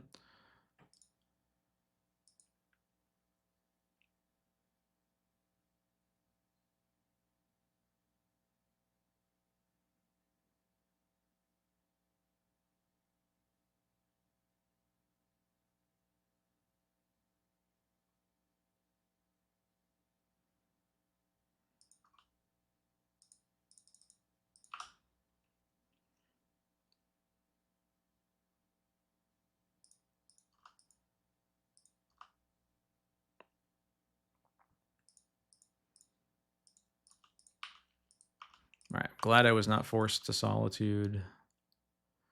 Flicker Wisp. I think I would rather cast Recruiter. I'm not sure what I'm getting off of this, though. Maybe a Bowmasters is pretty good. Lauren would be nice safety against another Urza Saga, but I think that if they had another Urza Saga, it would have been played here. So I think it's either Bowmasters or I could get Skyclave, but I think I don't need Skyclave for like specifically Nadu since I have Swords and Solitude in hand.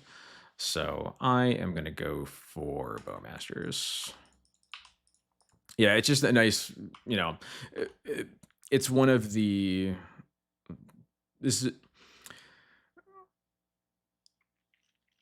Bowmasters is somewhat similar against Breakfast as Stoneforge, or Bowmasters versus Breakfast is similar to Stoneforge versus a lot of other decks where it can be pressure or it can be a piece of interaction depending on what you really need it to be. So.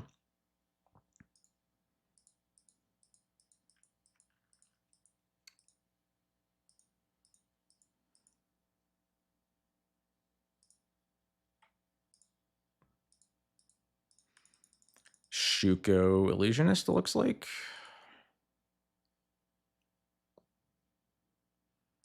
Yep.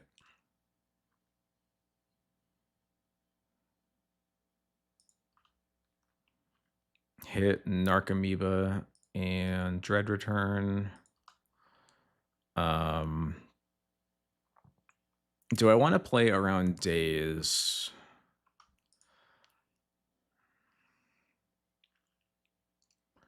I think I do want to play around days here.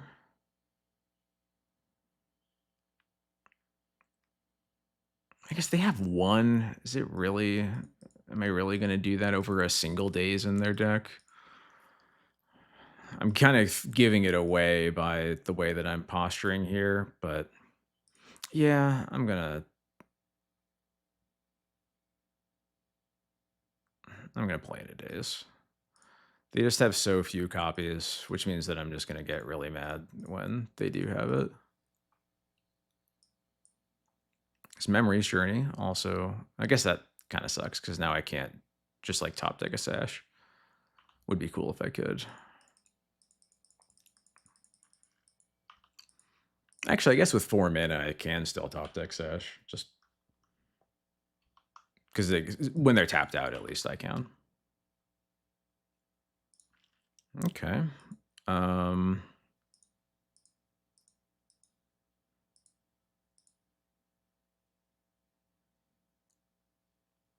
They already didn't have days, so I think I want to Wisp my Recruiter.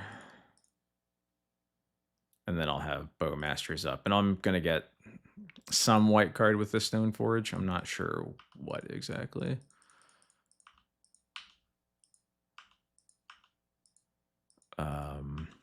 Could be a Stoneforge. Could be Containment Priest.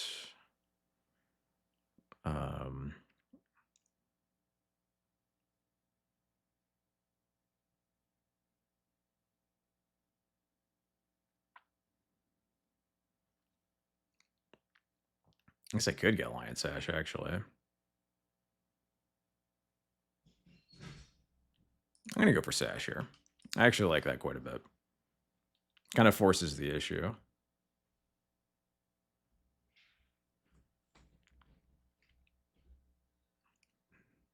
They basically can't do anything this turn. I guess I shouldn't say that. They need to keep a mana up for the Memories Journey. Okay, well, that changes things. Resolves.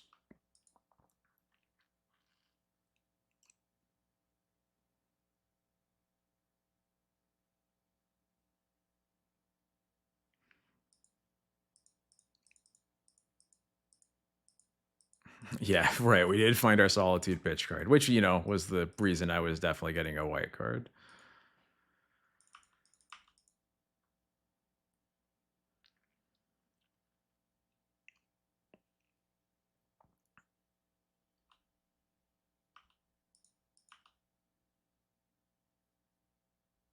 I'm really tired of my Sash getting needled as soon as it's in my, as soon as I get it.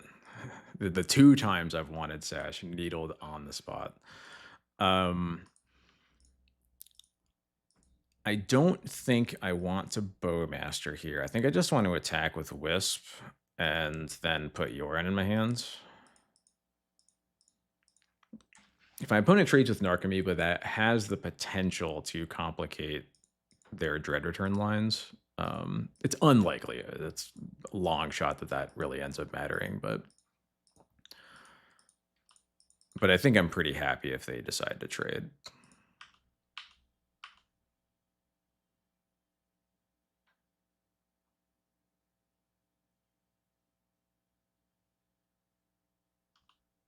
Okay, and they don't. Okay, I will put Yorin in my hands, and we have Bowmasters plus Solitude, both around days,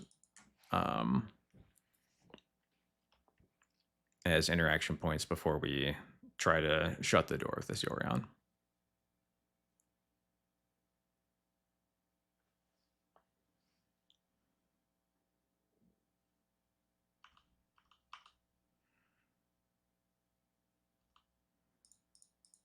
The interesting no blocks, no attacks.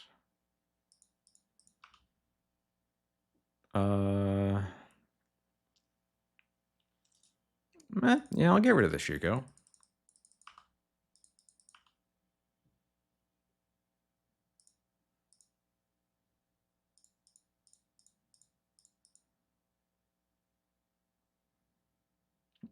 I guess I should have attacked first, but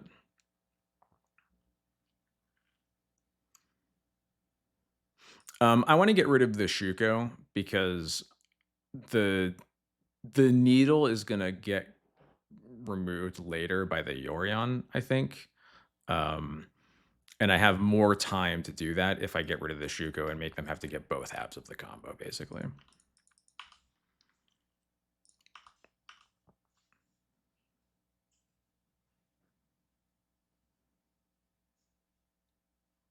Sure.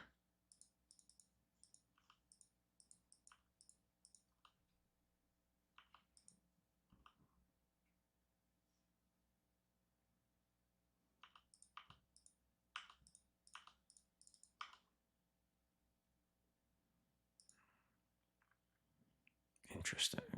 So I could get formal wear.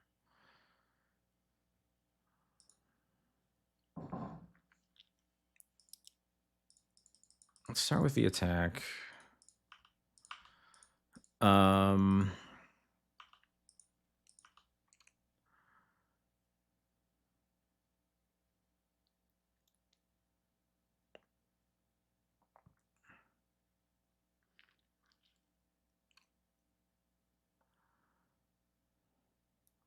I think I am going to. Yeah, I'm just gonna Stoneforge for a Phantom Blade here. I would get Cauldron in this spot if I hadn't surveilled it away, but such is life.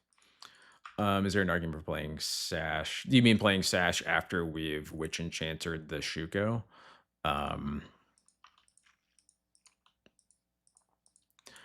Yeah, I could see that. Like maybe that just too much has to realistically way too much has to go right at that moment for them to actually kill us. I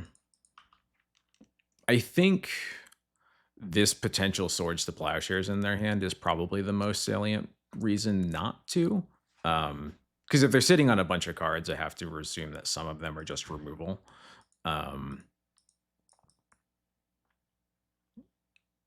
But I think you're probably right that it is a safe point to just cast it and force them to do something about it.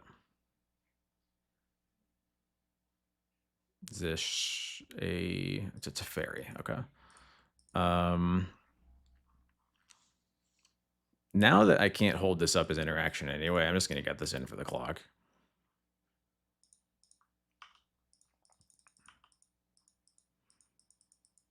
This is 5 damage in play to kill a Teferi that +1s too, so.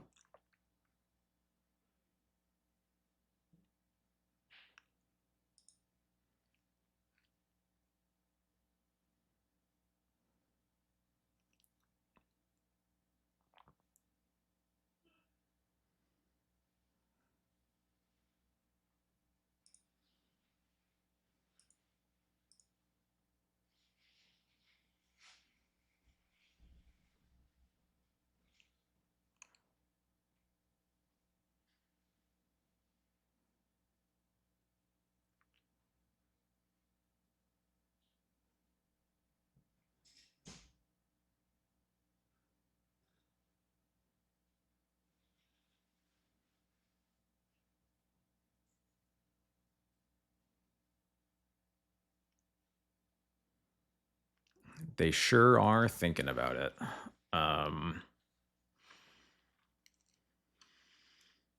They don't really have a good play though, because they can bounce my Bowmaster to draw a card, and then I Bowmaster kill a Teferi, and then attack him for a bunch.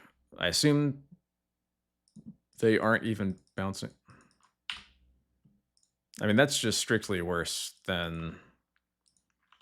No, I guess I shouldn't say that because I could just leave the Bowmaster in my hand, and that's pretty bad too, right?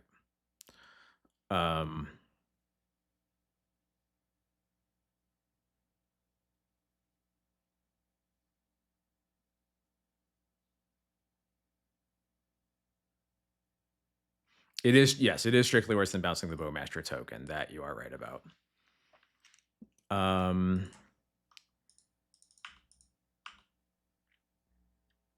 I think this turn is where we Yorion.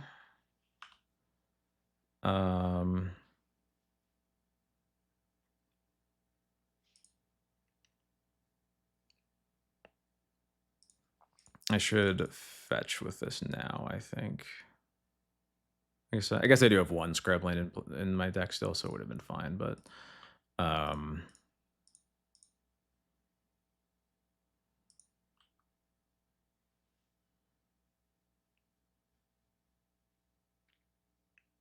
if they force this, oh, they pitched Thoracle. Okay. Got it.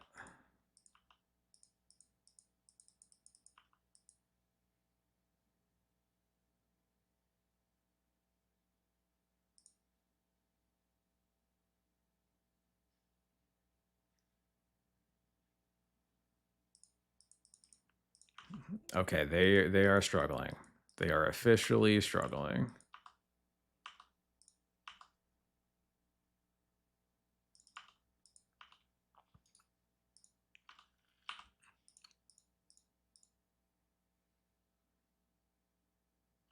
Okay.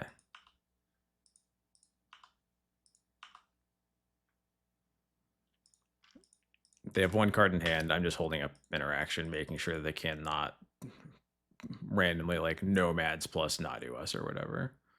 Cool. All right. All right. Let's just do that again, I guess.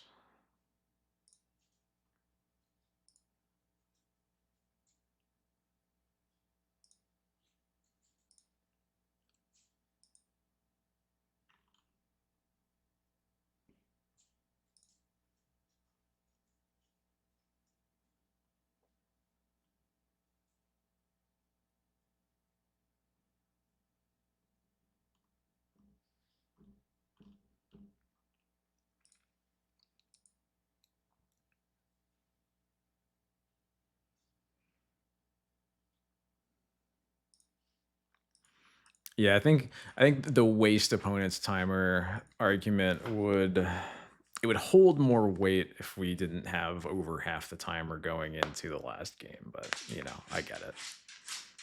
Jax, I need the time. This hand looks great again. Let's do it. My opponent's mulling to 6. Love that for me.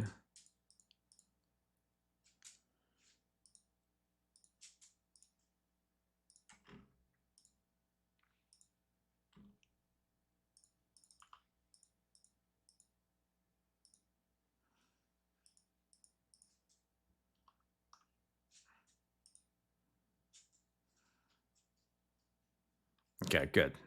Basic. Oh, well, okay, never mind. That could be bad. We'll see. Do I want to Thoughtseize or do I want to hold up swords?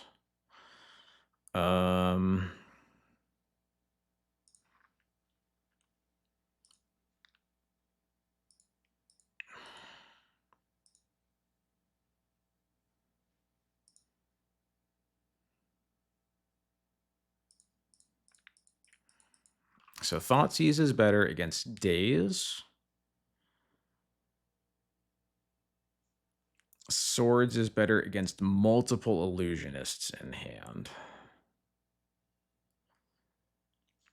But it's worse against a force or Daze off of the top of their deck. Why did they have to play a Shuko? So I have to think about this.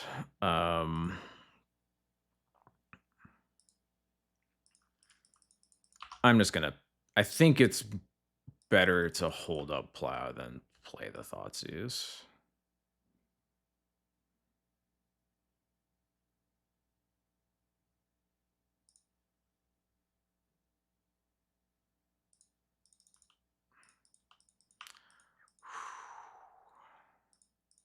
I'm alive. That is so good for me. Okay, let's Thoughtseize. Is there a Nadu over there, maybe? Um, there's the days. I will take the days because I don't really care about these plows. And then next turn, I just Wrath for 1, kill the Saga, the Construct, and the Shuko. Yeah, this is really good for me. And if we draw Cabal Therapy, get those 2 plows out of there, hell yeah.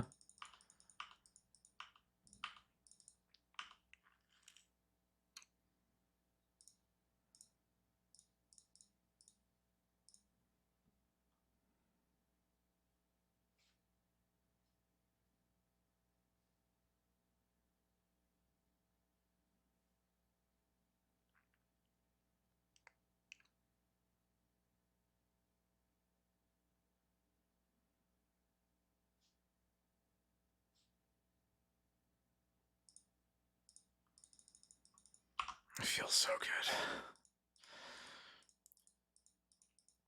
Yeah, never Thoughtseize on MTGO. That is a guaranteed Thoughtseize bug, yeah. I think in the end, I think the holding up the plow is just correct, but it's hard. It's a hard evaluation to make in the moment, I think. Okay. Another Urza Saga. Well, I can flute that potentially. Do I want to? I guess I probably do flute it because my hand is just chock full of removal anyway, right? Blue Duck 70, thank you so much for the follow. Hope you're having a good evening. Um,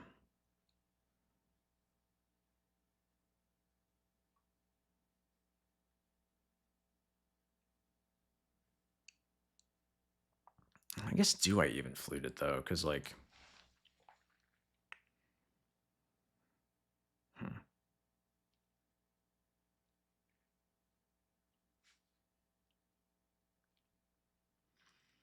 They kind of aren't, especially so. I have 2 Stone Forges. They have 2 plows. If they have another land, then they can plow them both and still make a construct. Um, the most relevant thing we could get with the Stone Forges is probably just formal wear for later plus sash for now. Flute plow is probably right. It's just like I would almost rather they just get to cast their plows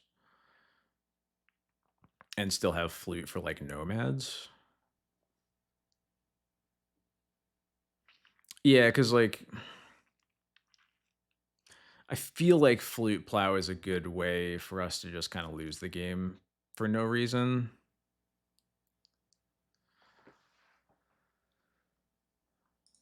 I think I am okay with the constructs being made. I think I've made that decision. So I am going to. I think what I want to do is just double Stoneforge for Sash and Formalware. Force them to have the 4th land to plow Stoneforge and make a construct token. And I think I'm, especially now that the Shuko is gone, I would just like to have Flute in my hand for nomads.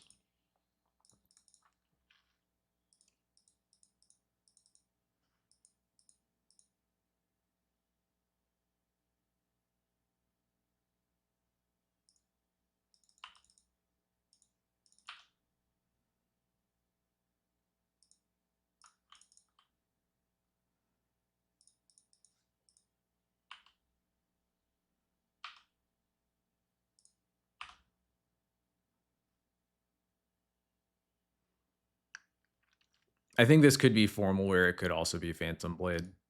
It's obviously not Cauldra, but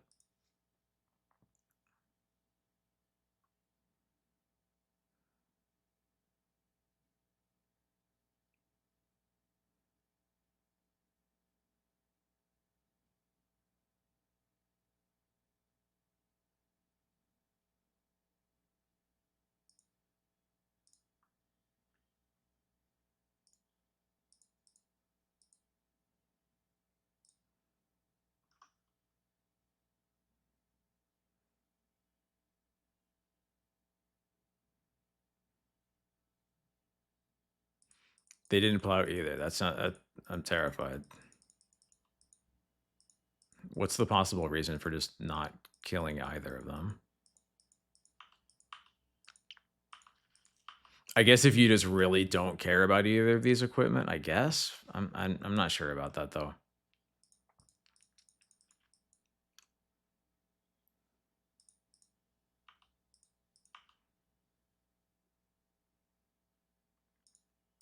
Mm,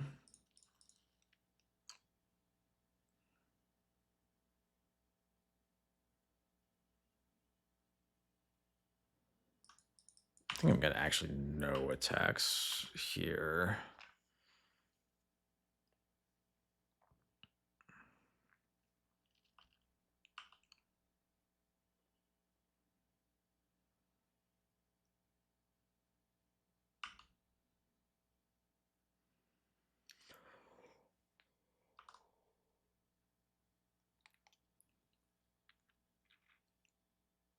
Tried out the Blackwood Overlord package and quickly agreed with me.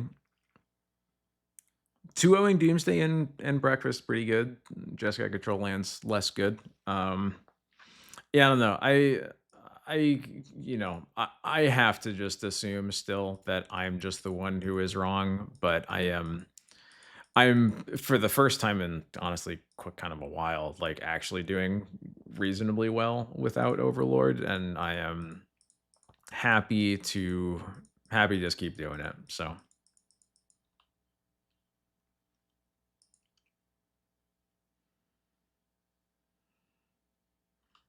okay. Do they have another artifact to get? My last opponent had an Aether Vial, but they boarded it out.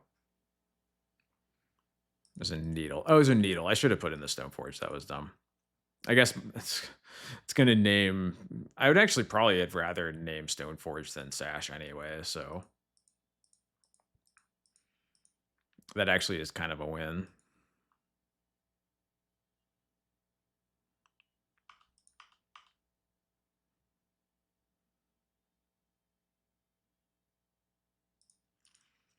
Okay, so here's an interesting possibility.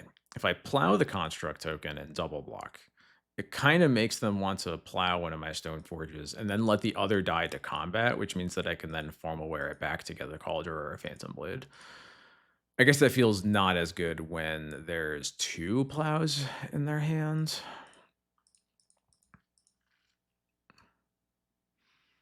But I guess it's also is kind of good because it means that there's a higher likelihood that our sash makes it through. And Sash living through the removal is pretty good.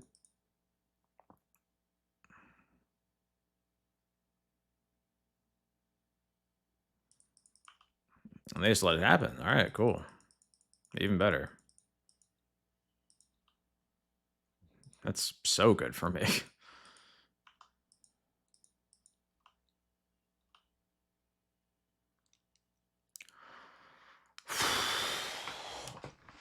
If only. If only I didn't have a Stoneforge in play still, but I will absolutely do this.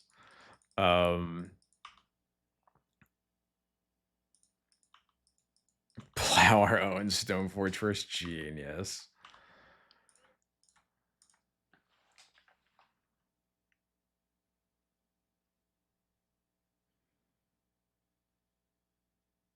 Is there any way we get a ticker with the currently playing song thoughts?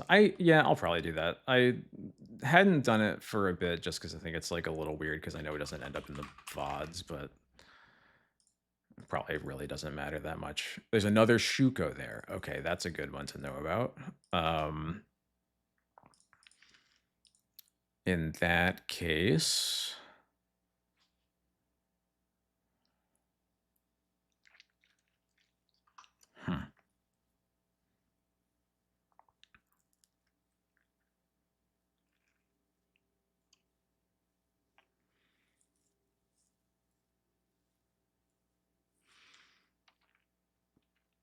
I also think that I want to therapy away the Shuko. It makes our disruptor flute better. Yeah, I do want to. I guess I'm just gonna get a Phantom Blade with this.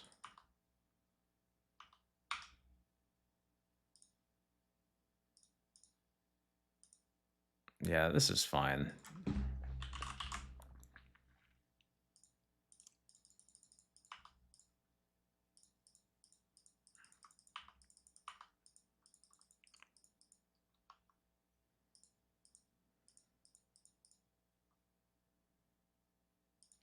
Ponder's pretty good. Um, I didn't count in the first game. I don't think I've ever seen a breakfast list with more than 2. A lot only have 1 nowadays. Is this a Nadu? No, it's just another Ponder. Yeah, that's fine.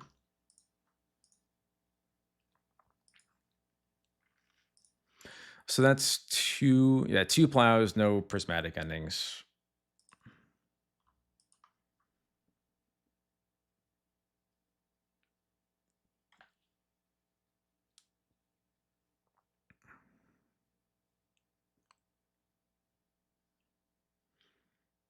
I would like to draw a land here, probably. Okay, now we can flute sword splashers.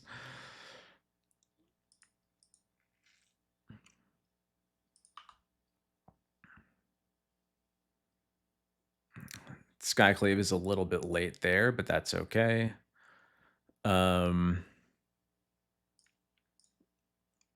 let's just play Sash. Let's start getting big. Start attacking them. Yep, 2 plows, 2 prismatic. No, we haven't seen any Teferias yet this game. Let's get the Shukos out of there, I guess, just so they can't like shuffle those back in with the Memories Journey or whatever. Not the land I wanted to draw, but I'll live.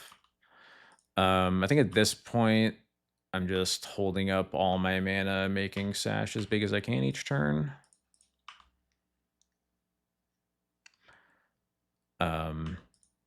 And this eventual board state is why I mentioned earlier that I think I am happier with them needling the Stone Forges rather than Sash, because this is a pretty tough spot for them right now. So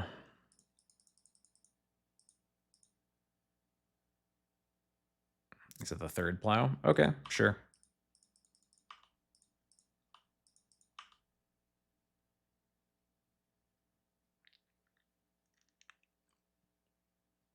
I think I'm casting Skyclave as a 2/2. I should probably, yeah, I should get rid of the needle. It's irresponsible not to.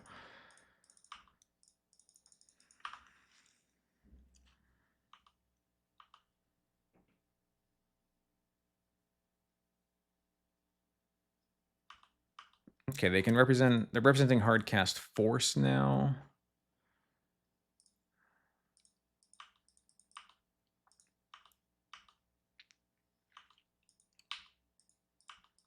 I'm still just gonna hold up my mana.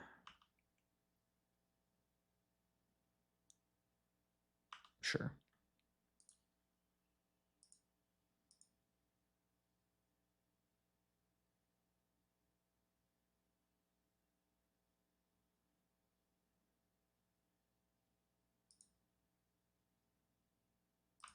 So my opponent have I guess they probably have one more, at least one more trop, right?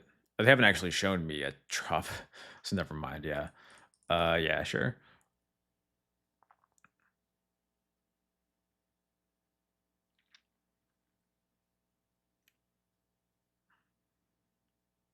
I think they probably have like at least one trop, one planes as fetchable mana sources still.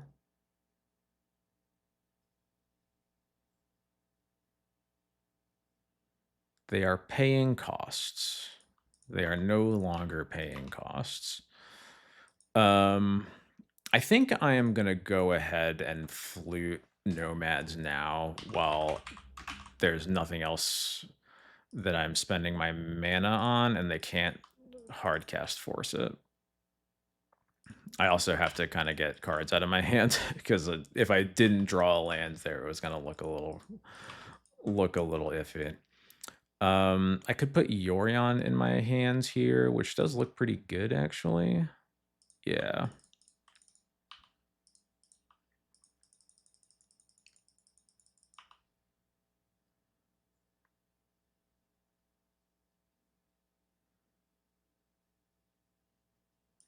Illusionist resolves.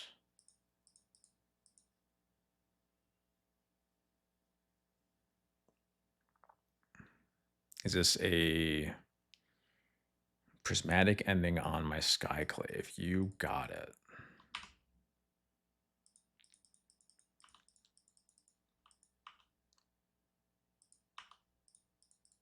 I'm just going to Skyclave the Illusionist back.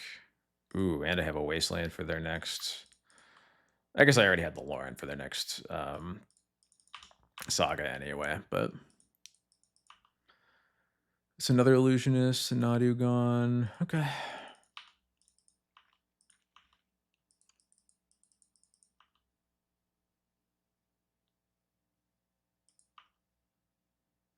Man, what a game for Bowmasters this would have been.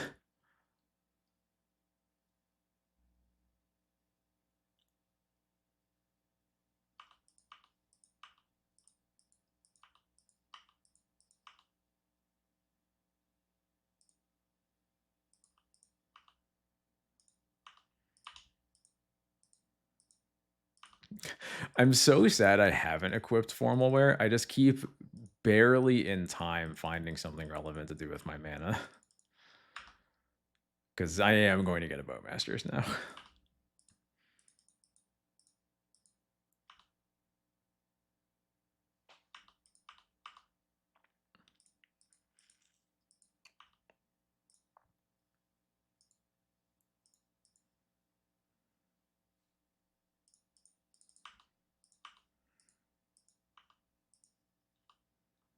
One, two, three, four, five. Okay. Hey, Jared, what's up? How's it going? I was holding my mana. Whatever. Beat this 7-card hand.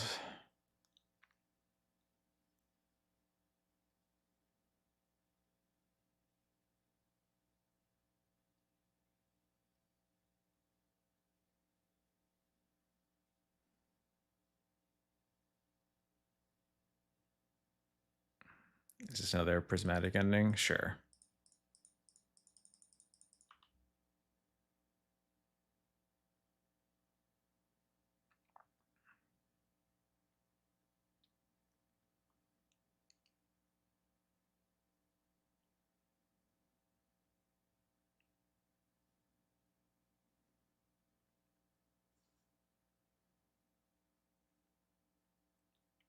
What's going on? What's going on?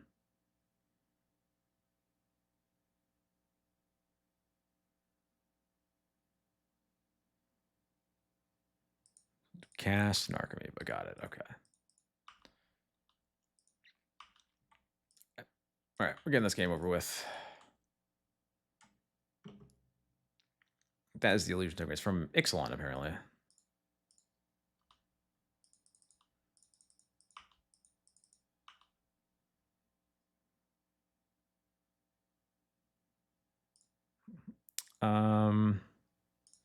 Okay, I am going to equip this time because now this is actually lethal. I guess I could also Phantom Blade or Swords or whatever, but...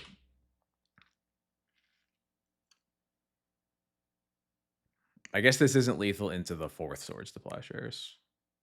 They got a GG in chat. We made it.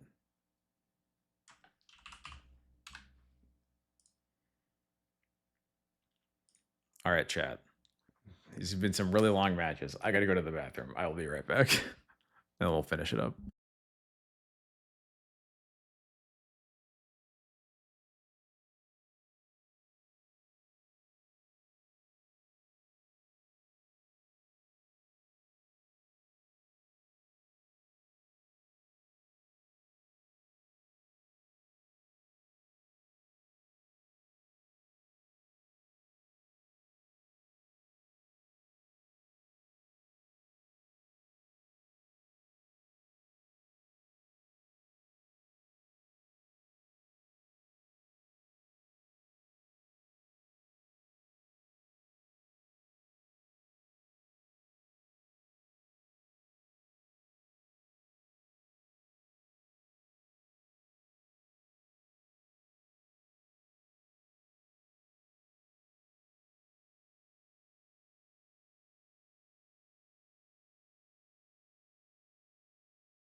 All right, gang, I'm back.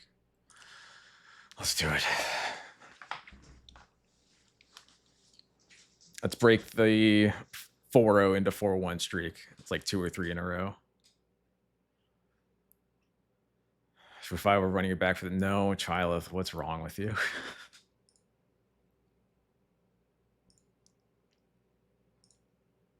The answer to that will always be no. Wow. Read my mind. I was literally reaching for my water bottle. Easy to redeem.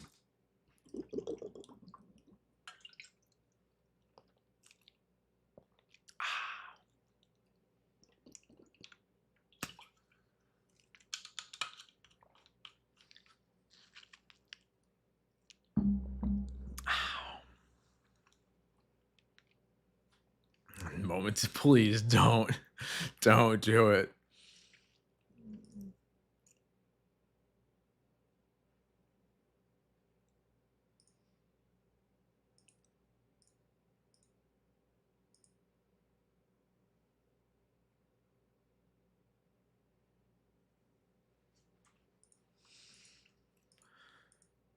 Is this like the first Thalia we've drawn the entire night? That's kind of.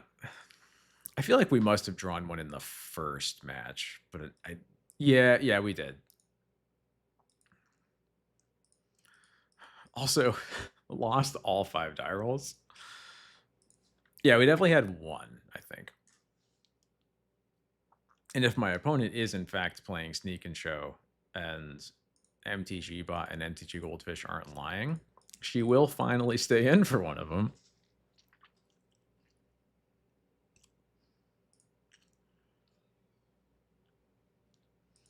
Actually, that's a lie. She stayed in against the Pride Guide deck in round 3.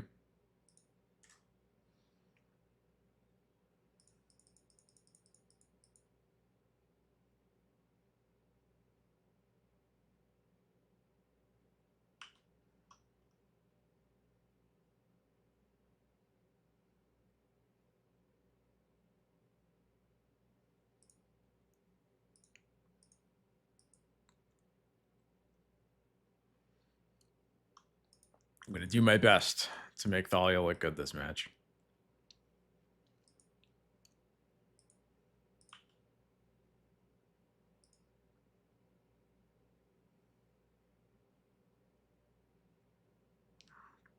Whoa. Okay.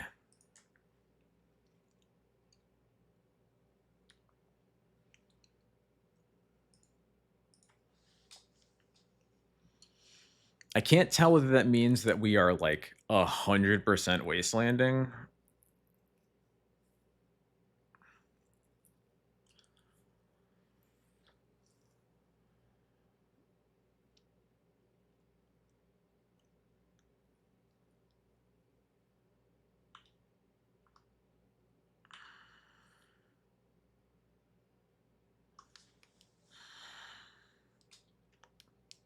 They have 4 cards left. I feel like Wasteland has to be good here, right? Yeah.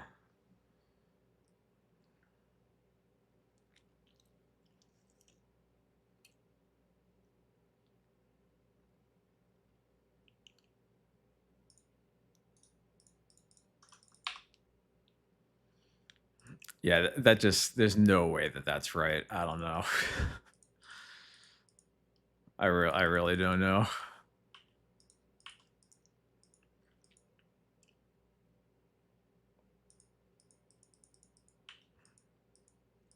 Naturally. Oh, it's just another stock up. Oh, okay.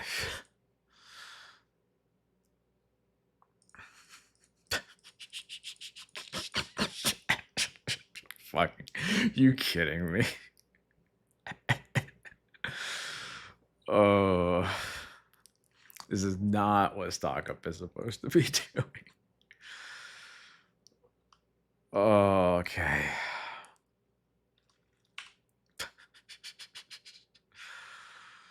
Well, okay.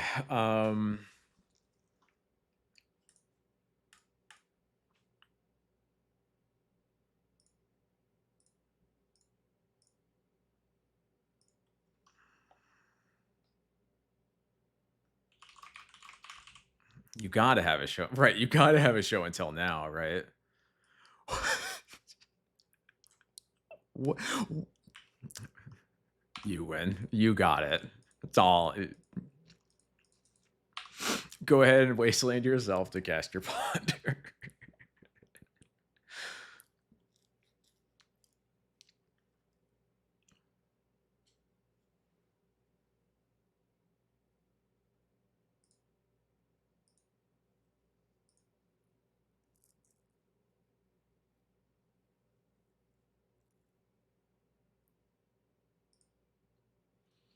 I kill so thank you so much for the follow. Oh man.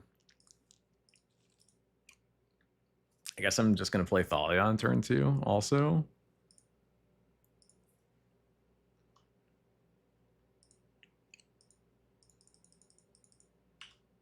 Like, I would like to have Aether Vials in play, but I also don't really need to have Aether Vials in play.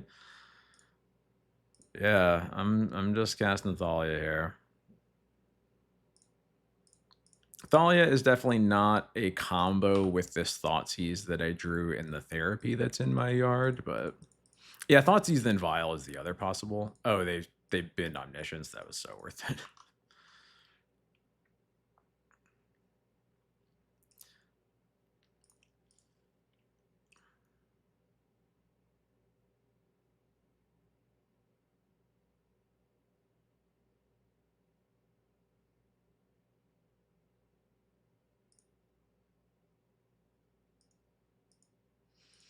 I would like to draw a land this turn so that I can Thoughtseize and then Stoneforge for Formal Wear. Oh, yeah, okay, sick.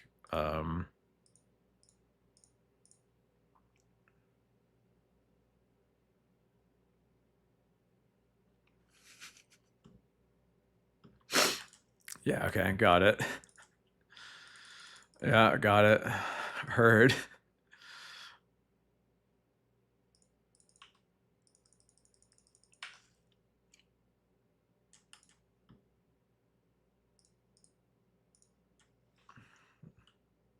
I'm just not. I refuse to let them get this Omniscience into play.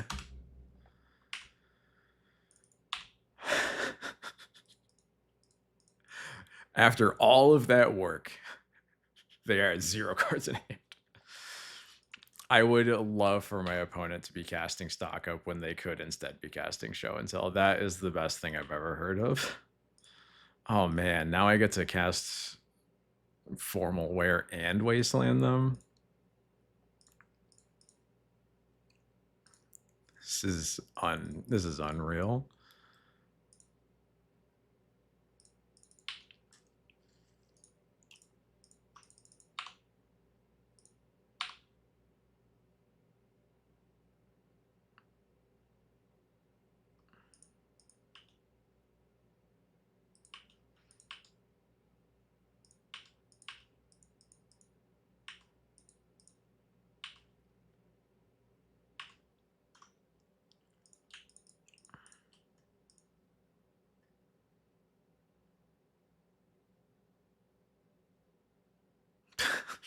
Yeah, of course you can force this.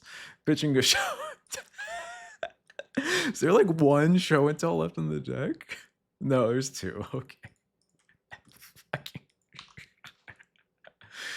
Oh man. I feel. Yeah, okay. Here's lethal. Oh man.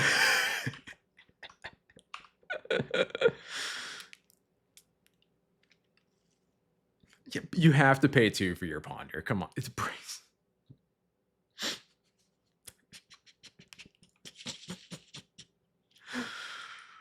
Oh man.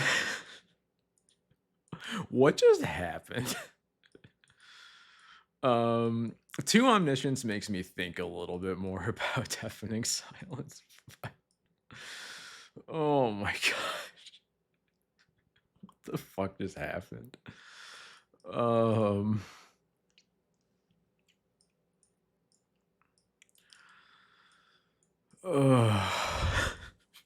Jesus Christ.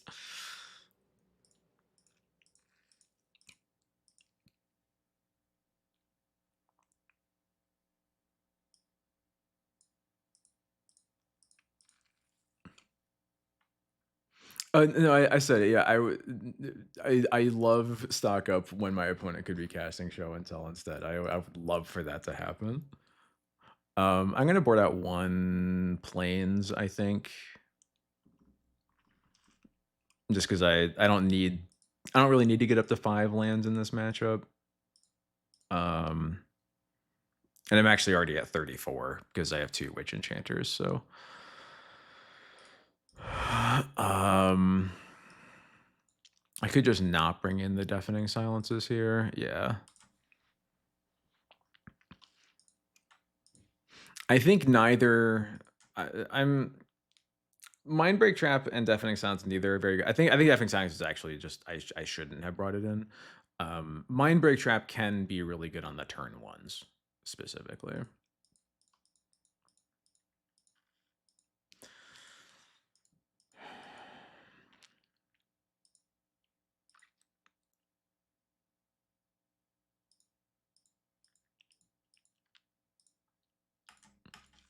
Yeah, I'll keep this one. Yeah, Deafening Silence against Omni Show, absolutely. Deafening Silence against Sneak and Show that happens to have Omniscience in it, I'm usually a no. I think I was only thinking about it there because I feel like I have a lot of cards to cut, but I actually don't have that many.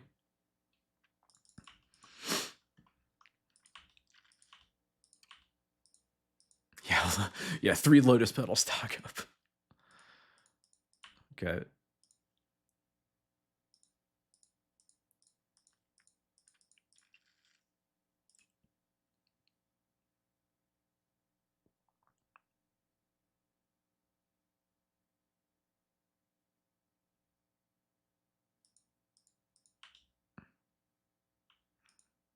I was so ready for them to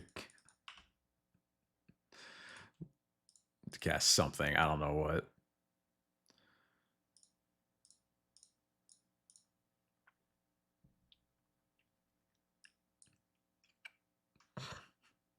Yeah, sure.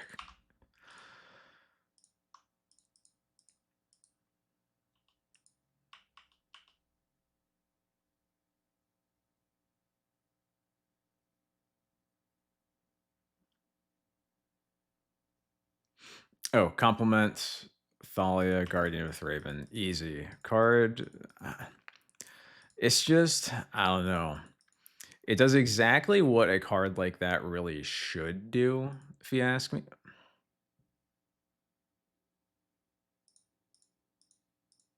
Okay.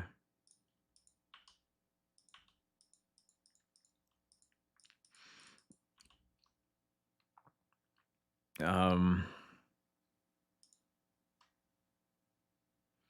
I think I'm gonna play the Vial here over the Stoneforge. Sorry, now I have to think. Anyway, yeah, I don't know. Thalia is just awesome. I love that it has an effect that like is really impactful against the things that a card like that should be impactful against. I love First Strike as an ability. I know why it isn't like the best thing from a design perspective, but I don't know. I just really like its ability to make like I love that First Strike can make small creatures really impactful to the texture of a board state.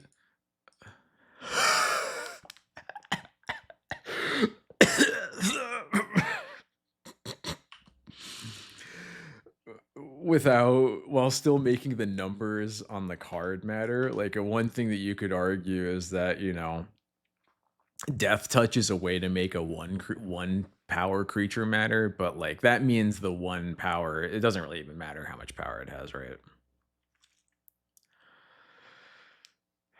Anyway,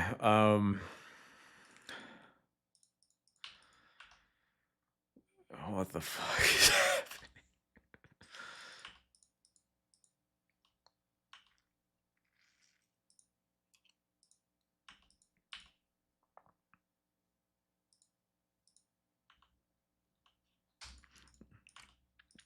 Athalia is very pretty, and I like her sword a lot. Uh, I think the only bad thing I have to say about Thalia is that the Steve Argyle art or art for it is just not good. I'm sorry, guys. I really hate that art.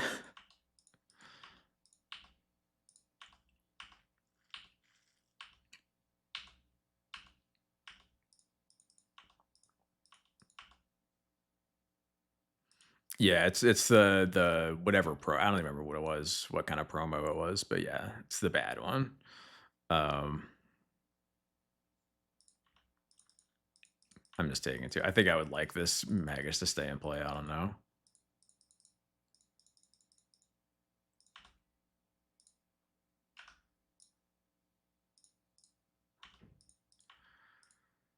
This is unreal.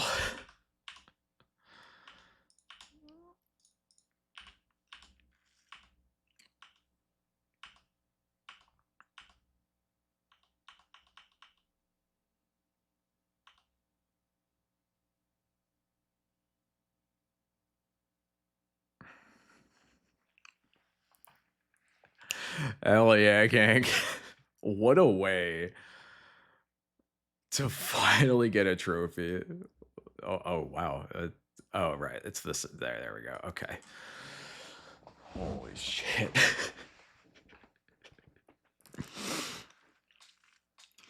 It's been a little bit too long since I got a trophy, so I don't even care that that last match was gifted to me. No, I think MTG bot said that they were 1-0.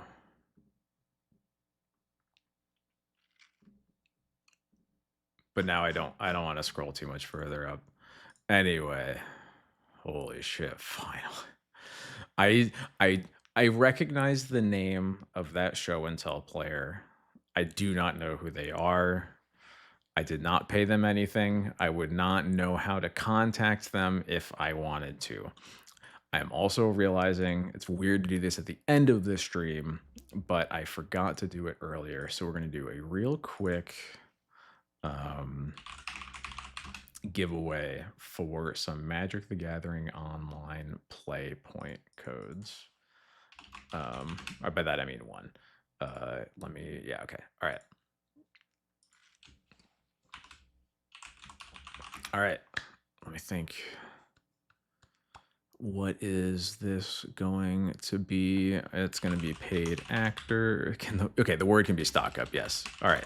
The giveaway is for a 120 Magic the Gathering online playpoint code. Please use it only. Please only enter this giveaway if you can use it or can give it to someone who can. I'm going to enter it now. You are going to type the word stock up into the chat. No spaces as it appears in the chat right there. Let me fix this.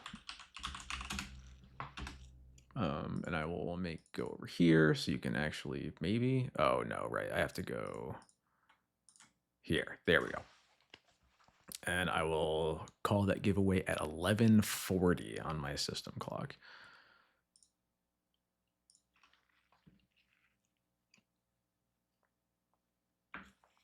What if it's a Thalia in the space set this year and she's got cool power armor and a laser gun and cool sci-fi haircut? I could be convinced. We will see.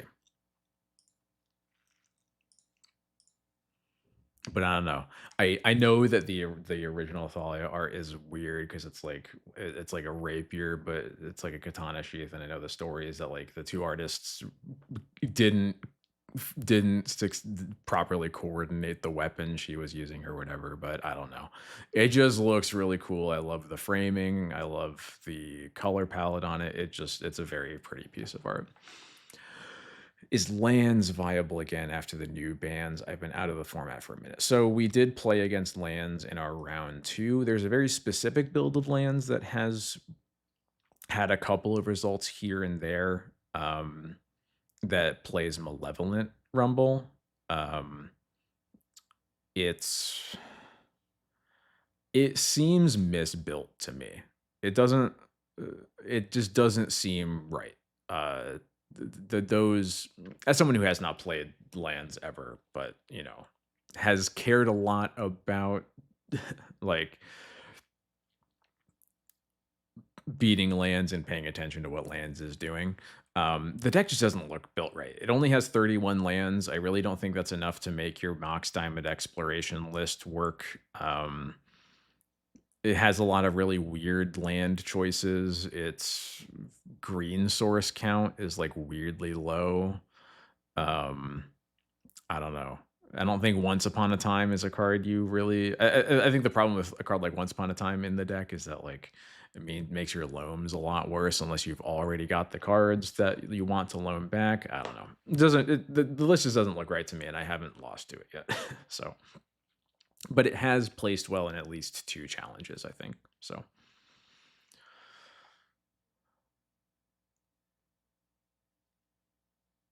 All right, 1140 has been reached. We're going to end the giveaway. Coin Man, I will be DMing you on Twitch momentarily with the code. It is 1863. Yeah, okay. Give me whoop. Oh, there we go.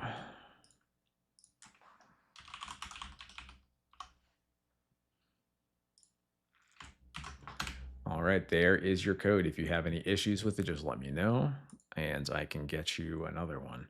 I think, from what I've heard, I think they've all been fine. But first time winning something after Eternal Weekend? Well, there you go. Oh, yes, sorry, Flub's the Fool. I need to look at that card. I think I remember the art for it, but I don't know anything about the card does. So let me find it real quick on the good old Scryfall. Right. I do love how this froggy friend looks like he doesn't have a, or it looks like they don't have a care in the world. I like this little bug friend too. Looks really cool. The text,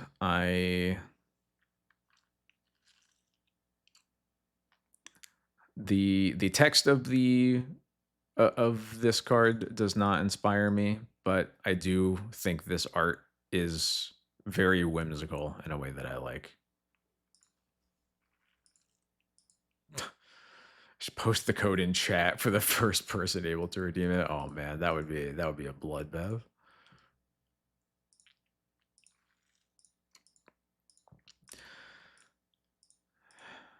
Yeah, Flubs doesn't care that he's bad. He's having a good time. I get it. All right, gang. I think that getting a trophy is good enough motivation to lock this in as the deck list that will be updated on my sideboard guide. I literally don't even know how many cards off it is from the last list I put up there. Probably not very many. White Orchid Thalia for sure. There's the extra Witch Enchanter, but there's not a ton. I'm not running it back. I'm not running it back. I have to get sleep. No.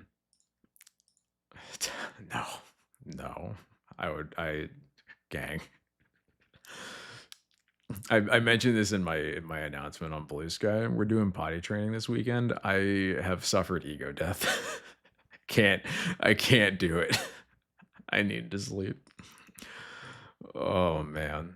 Anyway, thank you everybody for hanging out for what was a very fun, eventful, and often interesting set of matches. Got me my first trophy in a hot minute. I'm going to go ahead and get to announce that on Blue Sky. That's cool too.